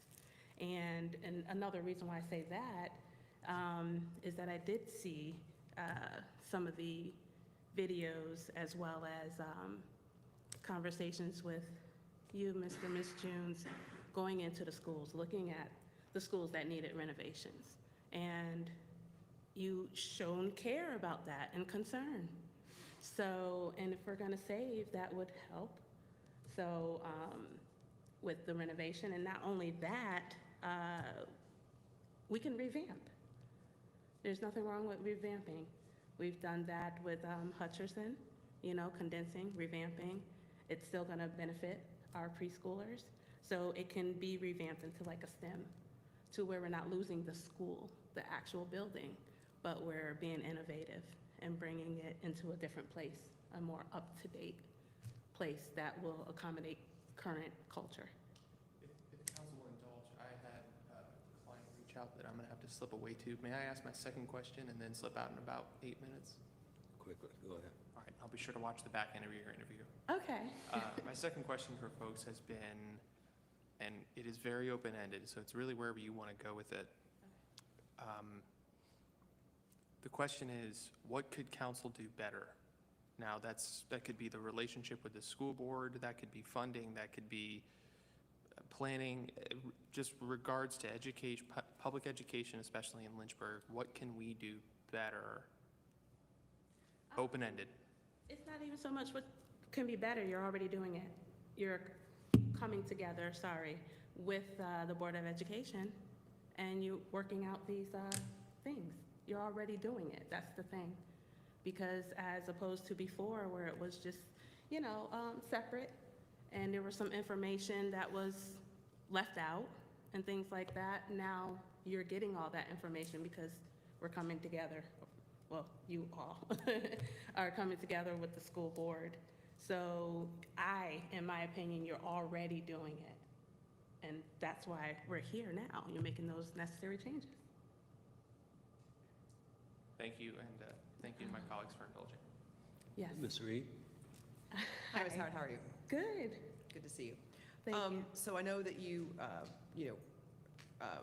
ran for council earlier last year, and I know you've had some criticisms of the council prior and, recently up into running for school board. So, if you are appointed for school board, then obviously you have a working relationship with this current council because you'd be getting appointed here soon. So with that said, and your criticisms of council, how do you plan on working together with this council, knowing that you have concerns, because we do have joint meetings, we potentially will have a joint board, or a smaller committee that will be working with the school board, a smaller committee potentially, and having to work together and trying to get along, and knowing the concerns that you had of council members specifically, and then also the concerns you have about maybe decisions that council has made about school board, or and just, again, trying to come together as two bodies and making a decision, and then making a decision separately when of course we're the body that makes the financial decisions at the local level for the school board, and that's something that not always the school board is happy with. So how are you planning to reconcile that? And I will say it because I use you guys as an example as well. Just like what you're doing now, coming together and finding a middle ground between the board and council. That is what it's all about, working together and coming in agreement. Even in the midst of disagreement, there's an agreement because you see where everybody stands, and then you can work from there. So that's what I intend to do, is keep that collaboration. Okay. And I have a 1 o'clock meeting I have to go to as well, so can Yes. I ask a real quick question? Is there any suggestions that you have for, in the consolidation plan, because we're working on, trying to be more conservative with dollars with the budget, and there's a potential that's on the table for closing an additional school. So we've closed T.C. Miller this year and potentially another elementary school possibly. There are pros and cons. We can look at both sides of that issue. Are there things that you, or thoughts that you have on concerns that you have with closing another school that that you would like to address, or pros? What are your thoughts on closing another school?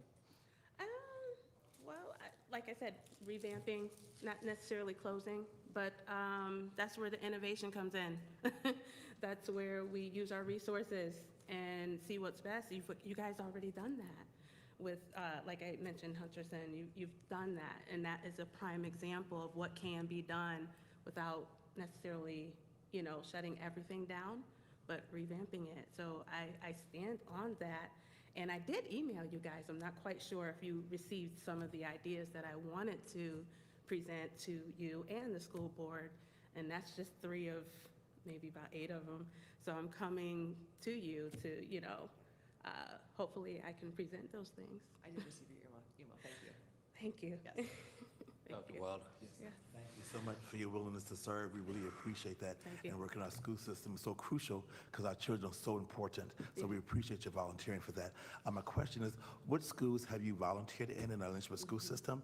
And as far as what schools particularly, sometimes I have general partnerships, Yes. but what schools particularly have you and your children attended or volunteered in, not attended, but volunteered in? Yes. Well, my children were a part of the virtual academy before it was closed down. It was a program that they really loved, even though the funding was maybe from the COVID and the funds died out and things. I think that it could have been revamped again through innovation ideas.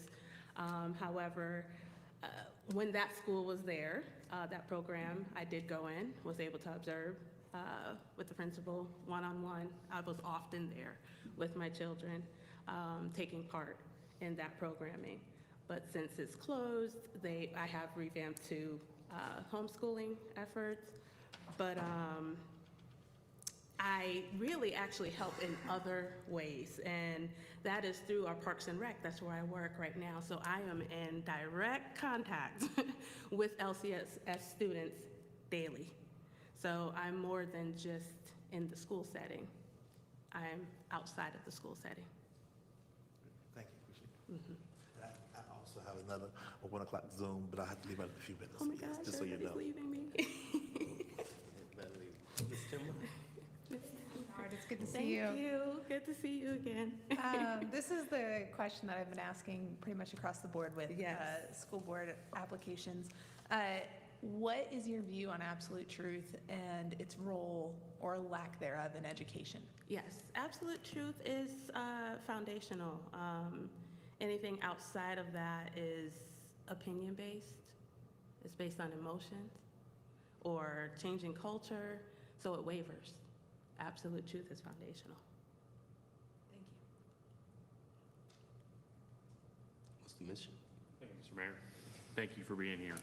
I'm going to change it up a little bit. Yes. Because you bring something unique to the table that I think we need to recognize. But how can the Lynchburg City School Division be a better partner with homeschool families?